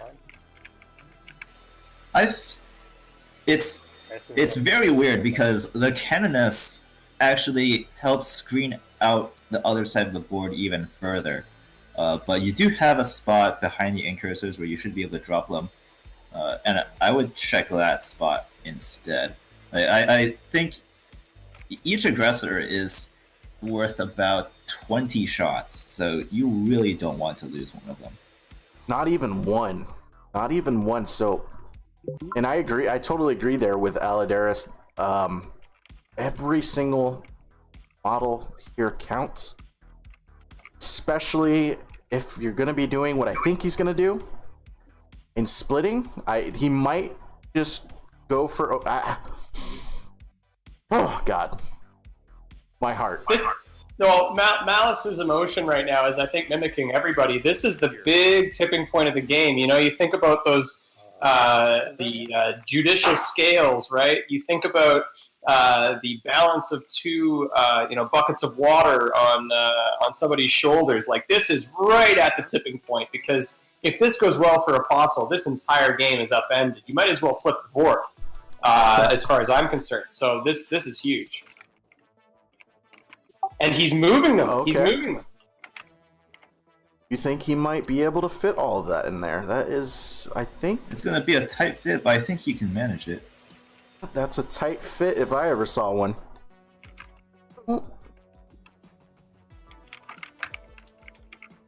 That base is sticking off just a little bit. No, I think he's going to be able to fit them in there. But what can he target with this? Think... Can he shoot through these ruins? I think he can.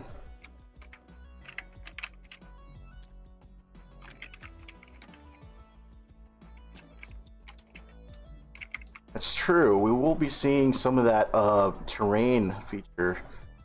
The terrain features, I believe that's what they're called, at work here for sure. All right, and so we're seeing Inceptors being dropped here on the opposite side of the board. Probably there to try and clear the sisters off the middle.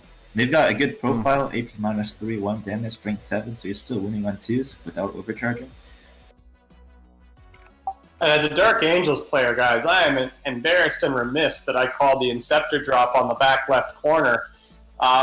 They have movement, right? He doesn't need to do the traditional deep strike with them. He can keep them mid-board like he perhaps is planning to do here. We can see from the measurements, and move them up and do what he wants with them.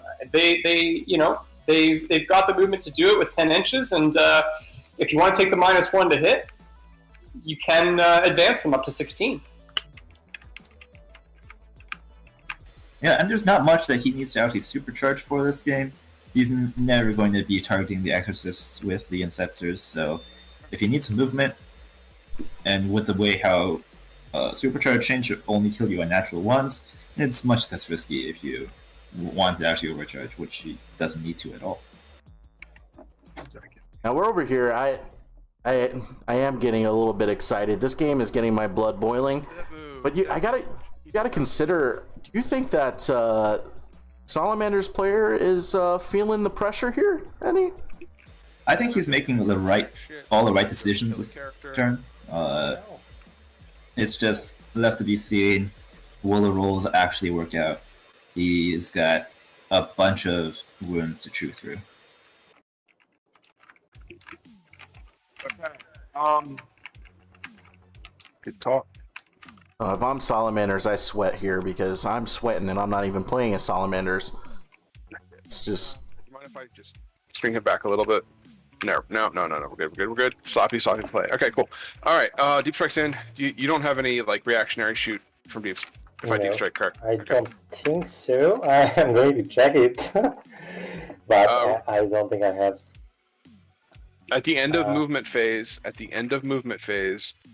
the aggressor, do they have anything to shoot at? They don't. I'm not going to spend 2 command points. Do I want that?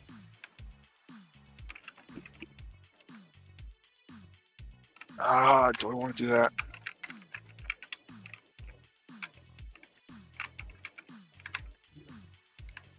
So I want to have 6 plus... How many in the squad? 9. So I'm going to have at least 18 plus 36. 54 shots. What? Okay. I think that's a 4 up save. When you hear aggressor, Yeah, I'm going to have to pump it. So I'm at 6, yeah. All right. So they're going to double. Hey there, I think you're coming out a little muffled there. Hello. Okay, shooting phase. We're going to start with the Tempests. They're going to put all their shots into the Repentia. Okay. They can't fire the blast weapons, so only the assault cannot. Stay alive. Stay alive. Stay alive.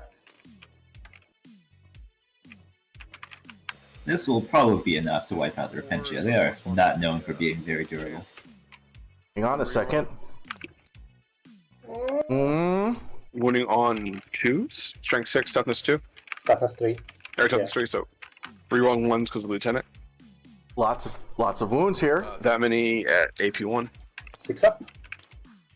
I'm gonna 5 up. Come on. No, you die. Now, how much damage is that coming out here? It's final redemption apply here. I think it's dead. That's 2 damage each, isn't it? Yeah, it's... It's only in death if in the fight phase. Am I wrong? Yeah, it is only in the fight. I think that Joko is looking here for any stratagem that's going to allow him to do something here. What else? What else we got? You think that the... he was shooting at an exorcist, wasn't it? The captain is going to put his shots into the Seraphim. Mhm.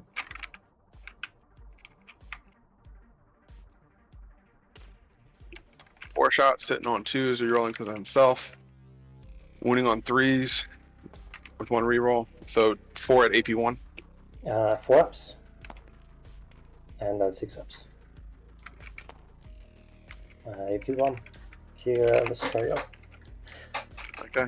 These assault intercessors are going to put their shots in to them.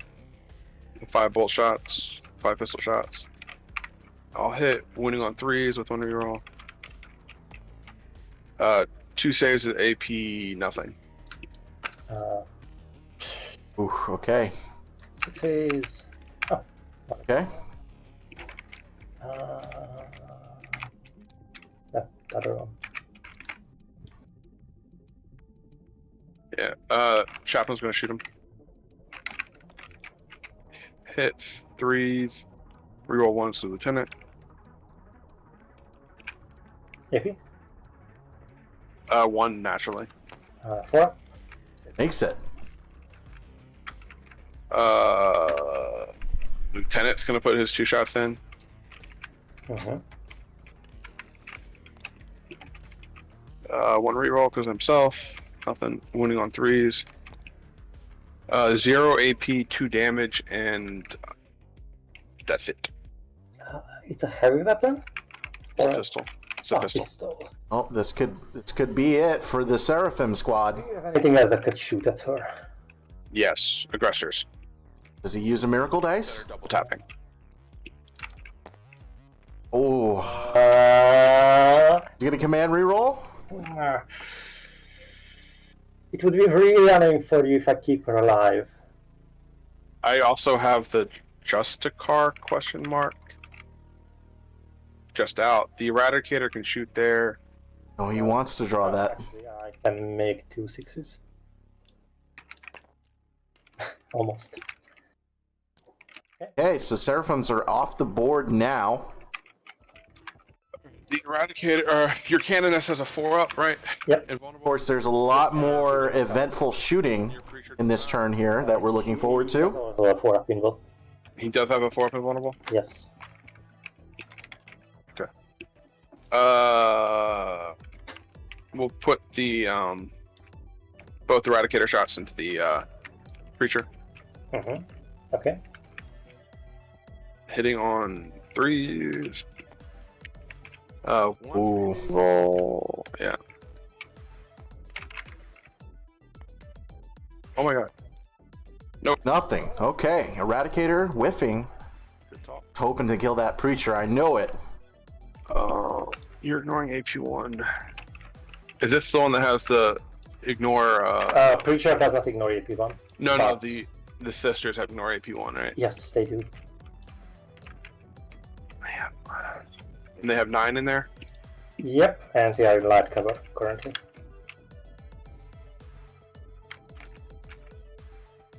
And these guys ignore AP1. Yes, they ignore AP2 as well.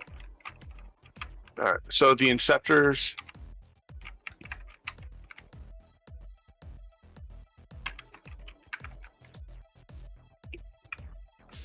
Malice, I think you hit the nail on the head when you were talking about target priority earlier. You know, we're all tensely watching the stream now, and we're all basically trying to figure out, okay, how can Apostle prioritize these shots to really clear at least the middle of the board up, right? And so you can hear him and you can watch his measurements, and he's being very careful with how he prioritizes these shots moving forward. Okay, so is this going into the squad of Battle Sisters here? Why was it toasting? Winning on 2s. Wait. Why is it 30 shots? Huh? Why is it 30 shots? It's D3 times 6. Or so it's 2D3 per, and there's 5 of them. Oh, it's 2d3, okay. Sorry, I thought they only had one. Yeah. Too soon. One reroll. That many AP4, so 6s and 6s. Oh boy. I don't think so. That was single. I don't think so. Oh no. Get it? Oh, that's the whole squad right on the middle of the. Oof, my goodness. That was massive. Game changer. ESPN game changer. Sound the horns. That was huge. Now if the aggressors can wipe out the other group of sisters, he's in a good spot. We're going to spend +1 to hit on the Eradicators. Oh, that does not feel good at all. Just watching all those sisters just fall to plasma fire? What is that? That is AP4 plasma fire. Oh no. Got us into that Eradicator. So hitting on 2s. I think I mean... No, it's not. It's not. I'm sorry. Thought it's Dance Cover for a moment. It's not. One reroll, because I'm so we'll technically get 2. Okay, they all hit. I need to be doing this differently. They're technically considered to be 2 volleys, so I need to reroll. I need to roll these separately. First volley is wounding on 3s with a +1 to wound for Melta. +1 to wound. With 1 reroll. So that goes through, and the second one, I will reroll 3. So And this is huge. Oh, Are they within goodness. half range here? Are they going to get to re-roll the damage, these Eradicators? This is big. They will.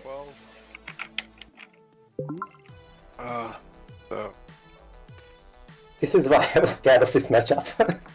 So unless you basically roll ones. first one's going to be 6. 6, okay. Oh goodness. It's already 6. Yeah. Then, Oh, no! Uh-oh. 2 ones! It might be enough though.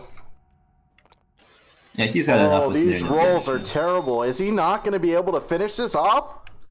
Oh my god. okay, I might have a chance to survive here. What? let me give me a second. I'm gonna spend a command point. No, we'll let it go. We'll let it go. So I need 4 6s, basically. Come on, baby. No. No. 4 6s. Explosion doesn't matter. Okay. Oh, whew. The Exorcist comes down. Oh my goodness. He almost didn't kill it. That would have been. But you gotta ask yourself, is that what he should be shooting at? What else do we have here? I think if he manages to kill the Anchorite and the sisters, he's going to be in a good spot, because that will deny Joko the majority of the primary points. If not all of them, actually. Assault cannon into the magnifier, Uh-huh. and then 1 assault cannon here, and then the 2d3. Oh, it's gonna be close, huh? Yeah, this is I don't know about the Exorcist, but he's definitely picking the shots out correctly so far. And the aggressors still haven't shot yet. To the magnifier. We're not gonna reroll. Hitting on winning on 2s. 3 saves, AP1. 4 up. Oh no. Okay, down to 1.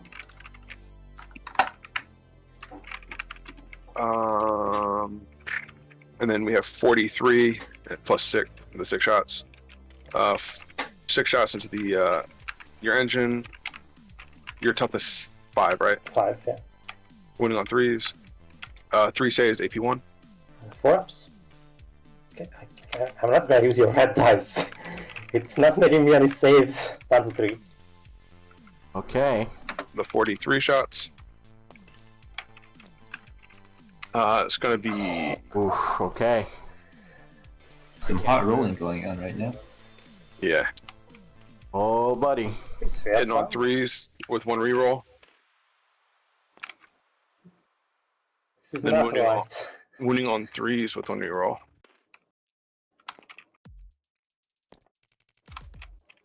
So that many 6-ups. Or sorry, it's -3. So yeah. Yeah, 6 ups. I think so. Actually, you were shooting to death cover. Over there. Do we have a -1 to hit call here, guys, for shooting over the trees? We can You- check the last rolls. You want me to reroll? Or Just check the last rolls. This is very interesting because these tree models don't actually have the base around them like the ones that we're used to. Last 5.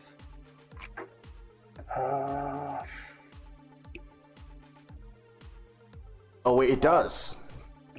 I had 4 4s, a 5, and a 6. 4 4s. 5 and a 6. So I had No, 6 because hits. wound rolls. 2 No. wound rolls. Oh boys, this game is not over yet. Okay. I don't know if my heart can take it. 4 4s, a 5, and a 6. See? So you didn't roll any 3. Correct. Okay. Yeah. So I save 1. That's it. Oh, it's dead. Nope, there's no way. Too much. Wow. That is very important because he needs as many units on the board to be holding these objectives as he possibly can. And Salamander's coming down on this table like a wrecking ball, picking out the targets, dismantling the sisters. That Still was have to see. unbelievable. Did anybody see that coming? I mean, all of us were commentating, thinking, where are the Salamanders going to go? And those red boxes are exactly where they went, and what they did. I mean, that was a huge hammer. That was massive. I think we still And have it to see. shows you how fragile sisters can be once if you have the proper AP to deal with them. The magnifier or a creature? Absolutely. I mean, when you play sisters, you're kind of banking on that -2 and -1 AP be just ignored, but this doesn't work here in Salamanders. Feeling some. And of course, we've yet to see the aggressors. It could be massive shooting this squad out that's in this forest here. 2 damage. Down to 2. Should be dead, right? No. What was that one? Oh, I meant the fucking. Oh, I'm Oh, sorry. you were shooting at the humidifier? Yeah, whatever was that 1 wound. I'm sorry. I thought that was the other way around. My apologies. I get I miracle ignore dice. cover. I get a miracle dice because I kill the character.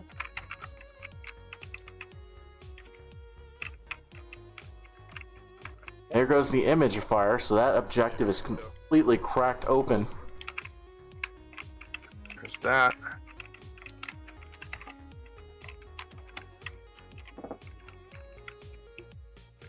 Goes that.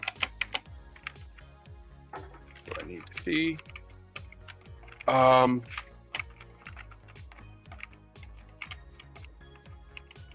The aggressors are just gonna how does this work? I can technically fire at thing. I can technically fire your magnifier with the second volley, correct? I'm not sure, to be honest. Hey, Mouse, can we get a or Natalis? I'm sorry. Can we get a rolling here? And the question was again? Basically, do you have to declare both of the shots at the same time or not? They're not at the same time, but you're allowed to stagger your process. Aladaris, check PM. I've got something on this with you. I don't think so. Did I fuck that up? I fucked it up. Looks like we got a rulings call here to be made. Salamander's looking to target the imager fire, if I'm correct. second volley? I'm not sure on that. Well, no. So, like, for example, if you have a vehicle with blast on it and you're in melee with it, I can shoot the blast weapon at something else if I shoot off everything in front of me. Okay.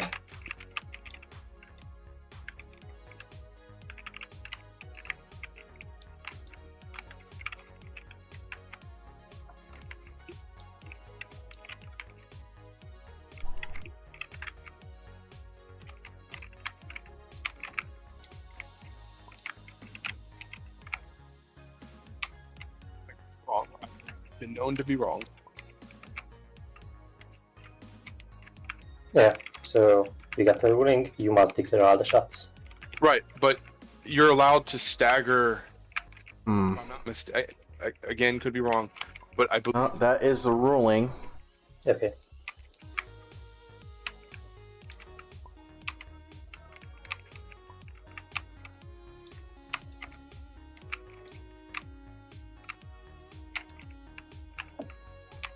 So if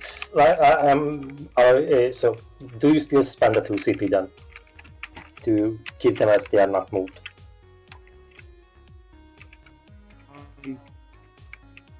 Basically, I'm gonna put the first volley in, and all right, cool. Yeah, we're just gonna put everything into them. So, if you did the 2 CP strat for not moving and acting as not moved, Right. for this, so you can target the character. I'm fine with it if you wanna take it back. Yeah, if you just want to pick it up, yeah. No, I'm not gonna pick it up. You have to roll. You're hitting on 4s, and then you're wounding on Okay. 3s. Yeah, you got hitting on 4s, wounding on 3s, and I have a 4F save. I might survive with 1. So, alright. One to hit. Yeah, alright, because we already did the +1 to hit with the Yeah, and you already did +1 to wound with them as well. I haven't done +1 to wound yet. Then why did you wound on 3s? Could All right, looks like a ruling's been made there. I definitely have to agree with it. It's very specific with the wording. Fuck off. do I want to? I'll take the weighted dice. I don't need the +1. All right, so you have 9 in there, right? Yep. So it's going to be not 66. It's going to be 10. Okay, so these are minimum. They're D6 shots each, minimum 3. Mm-hmm. So that's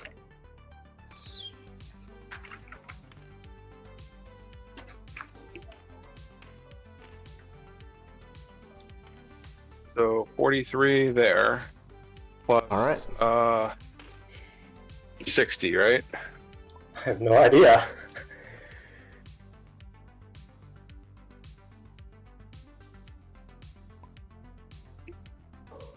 They are double tapping.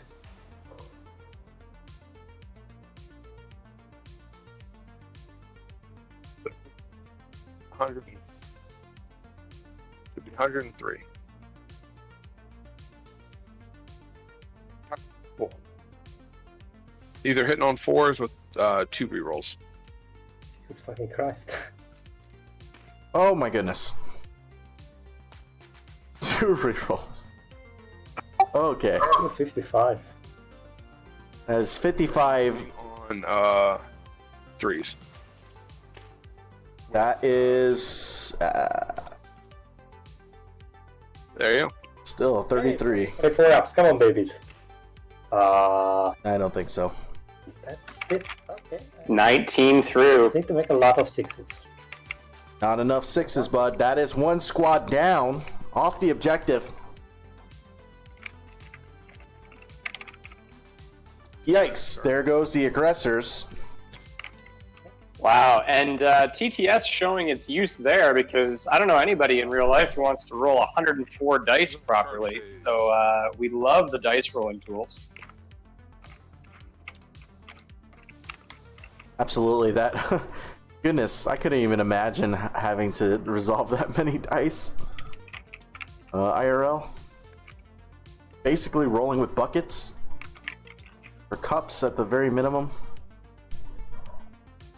It's at an RTT or a GT table. It's using those little felt dice rollers and using dice towers, but it does eat into your clock. And at the higher levels of Alpha League, we do use a clock. It is 9th edition, so we're not using one right now, but you guys will see that in the higher pods moving into the second season in 9th edition, and moving into the pod 1, pod 2 action. There will be timers, but right now, no. So you're free to roll away with 104 aggressor dice. Awesome. Good talk. This Landspeeder squad. And now the momentum of the game is completely shifted. Absolutely. Firmly in the control of the Salamanders player. He's still not scoring points, per se, but the gap in primaries is not going to widen because Joko only holds one objective at the current moment. Yeah, unless that Magifier is somehow on the objective, which it looks like it's a little bit out. Yeah, I mean, in this, wow, I really not giving enough credit to the firepower coming out of this list. Vicious. I thought that, there was a big setup here, and, don't get me wrong, Sisters still have plenty on the board, but it was just a thorough cutting down of Sisters. Ignoring the AP, not come in clutch here at all. Like, didn't matter. Well, we were all sold a book of goods here, Malice. Every one of us, all three of us were sort of saying, hey, what can the Salamanders do? Where can they go? And again, it's these bright red sections on the board that I don't think any of us really saw the Deep Strike going. It's all about controlling those small sections, and Apostle was able to capitalize on those tiny sections on the left-hand side of the board and really put down a lot of punishment. The chaplain is going to declare a charge. Still have charging to resolve here. I don't know, man. I don't see... It's going to be brutal here for Sisters on the charge. Yeah, hopefully the Canoness can hold her own against the captain for one turn. But... Oh, wait, did he fail that? Well, you roll the 3 anyway, so you fail. That can happen. So I can't point there. He's just going to command point it, re-roll. Oh, man, he could fail this still. The one, I'm telling you. Huh? You're going to reload it into a double one, I'm telling you. I'm calling it. I mean, this is not super impactful, but, I mean, Jesus. It could add up. Little things add up. It's like we were saying earlier. Little notches in the battle tell the tale of the story in this battle here. Okay. Okay, looks like he's going to actually make it 7 inches. Oh, wait. I'm sorry. Did he not command reroll that? No, he does not. I mean, to be fair, the Preacher's not going to do much. He's T3. The Landspeeders can punch him to death. It's not too big of a deal. Here's where we spend the command point, which I've already spent. Ooh. What? Oh, no.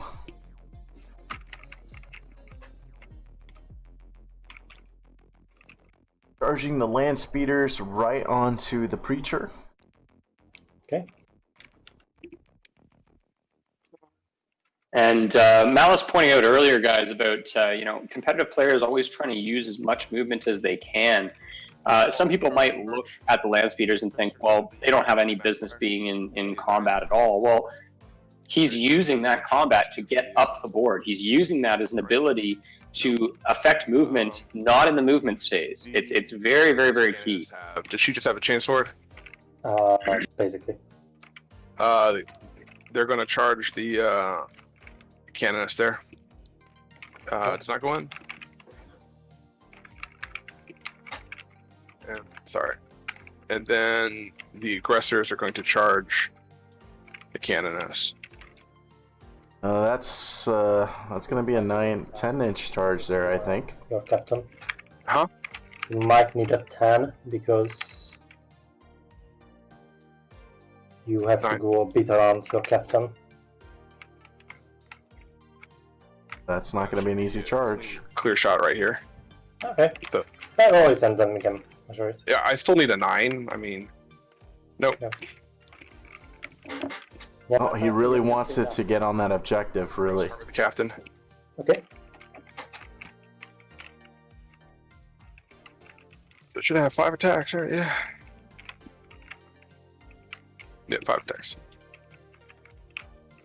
I'm already looking into the turn of sisters here and what they can do to reassert control over this board. They're not wiped out entirely, right? There's still plenty of firepower on sisters. Okay, I'm not using your dice because they have failed me already. Needs to make a bunch of saves, at least 3, and then a couple feeling pains. Not looking good. You have a Thunderhammer, I assume. Yeah, it's not hammer. And you can hear Joko's tone of voice. You have a Thunderhammer, I Yeah. assume. When you're in melee with a captain on a bike, it's never a good sign. They're re-rolling all failed hits. It's just not good.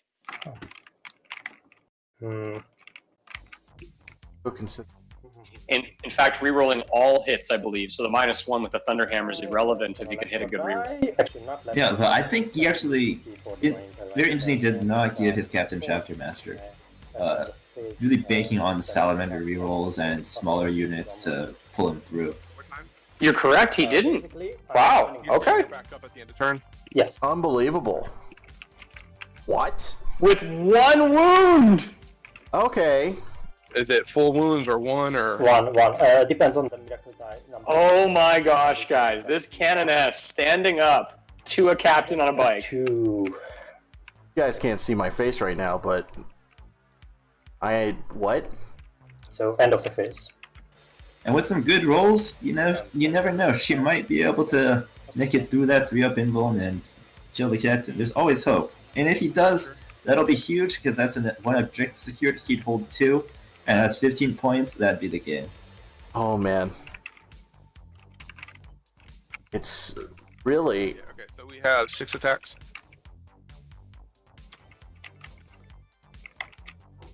Alright, so they're going to be resolving some attacks onto the Preacher. Preacher's not... It could be big, though. It could be tied up. Oh, my goodness.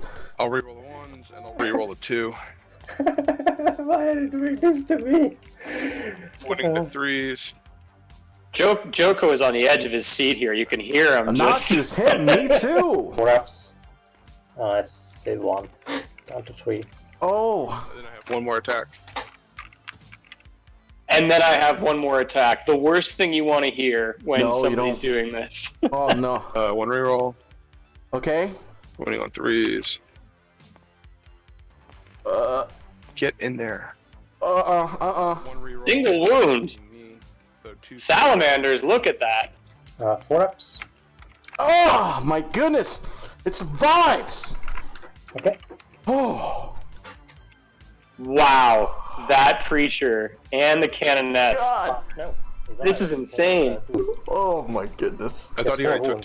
No, you shot the image. No, you don't kill it, my friend. What do you have? Awesome. That is my charge phase, so you're So, Preacher end gets of to the fight. Oh, phase, my goodness. I am standing back up, basically. well, but your preacher has to fight too. Basically, up. That's true. He does. He did. Almost forgot. Gotta resolve those attacks too, huh? And so this could actually be punch some goofy. fists and some land speeders. I believe the Candace actually did die, and he just used stratagem to stand it back up at 1 wound. This is big because now he can hopefully get into the enemy deployment zone and use that 1 Canoness for the last deploy scramblers. Basically, kind of dead. Could you imagine if we see... Oh, is he flipping it? I was going to say, can you imagine if we see that Canoness complete a 10 victory point swing? That would be unbelievable. 1 wound. Okay. I swear to God, I'm about to throw my mouse across the... I need to see. Woo, Yeah. okay. I know. But I have CP. For Desperate Breakouts. Oh, you can hear it in Joko's tone. You can hear it. I'm not done yet on this board. You're going to have to send an army to take me off. Boy, Scramblers. And to To Aladar's point, he's got the counter punch. He's got the Zephyrim. He's got the Seraphim. Like, he can maybe pull it out. Oh my god, I almost forgot. There's still stuff in reserves. Oh my goodness. I have to shoot him with that. Oh. Whew. Guys, I'm so sorry. My heart. You're about to see Malice die here right on stream. Your phases? It is not over.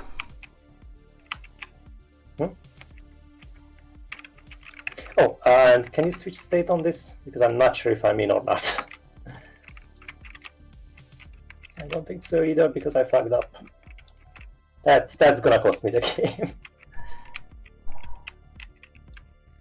Right there. Right there, officer. You right? Yes, I need to roll 2. I'm only rolling 1.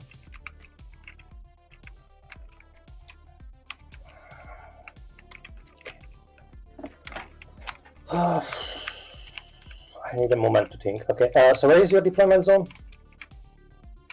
Basically,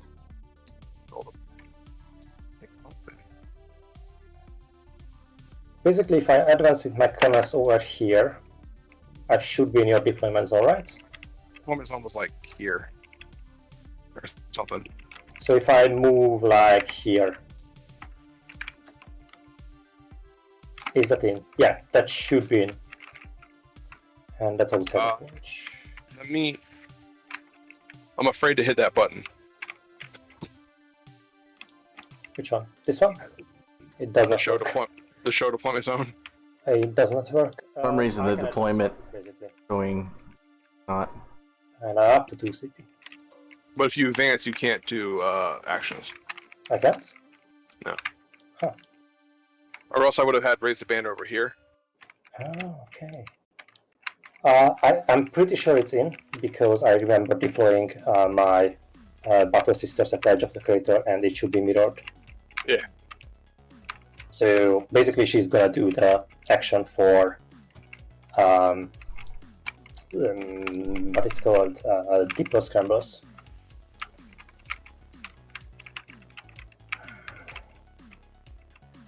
But kill your captain, and that's where Goodness,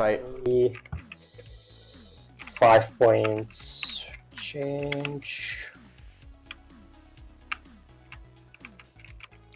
I could drop.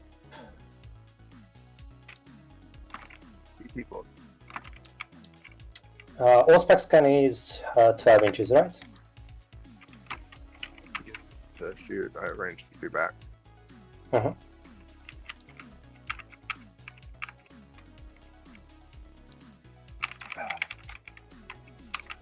Well, basically, this system. okay, sorry, I need to Okay, are you guys saying that there is something going on with the stream? There's buffering issues?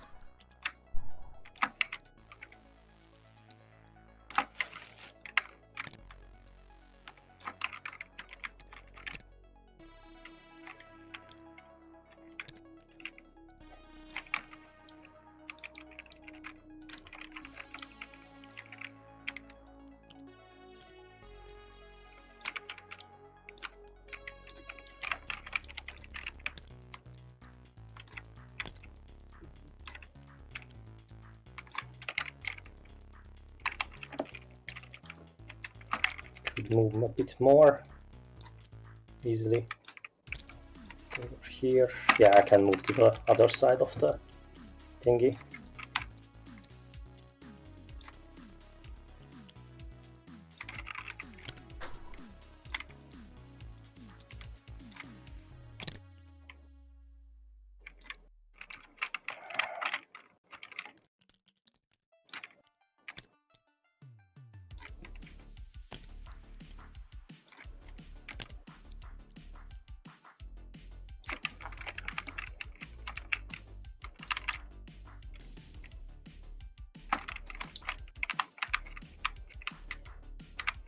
I wanna fire at those.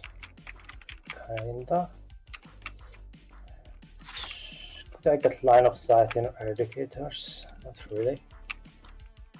And you can hear Joko's tone of voice here. Malice pointed it out at the end of Apostle of Ruins combat phase. And now you can hear Joko's voice just in his turn here. He's really having to think about what's going on here and about all of his movements. You can see actually at the start of the game he was almost playing a little fast and loose. He really felt like he had domination on the board. But I can tell you from conversations previously with Joko, he thought this was a tough matchup for his army. So he the whole time has been respecting Apostle's ability to counter-strike. We're just waiting to see what's going to happen with this Zephyr and Seraphim drop. I mean, it could really change the tide of the game the same way that the Salamanders drop did. This is a battle of Alpha Strike, and this is a battle of Deep Strike. So we'll see what happens. He's gonna deploy scramblers, and yeah. There's a deploy scramblers. So that's is that the final condition fulfilled for that secondary objective?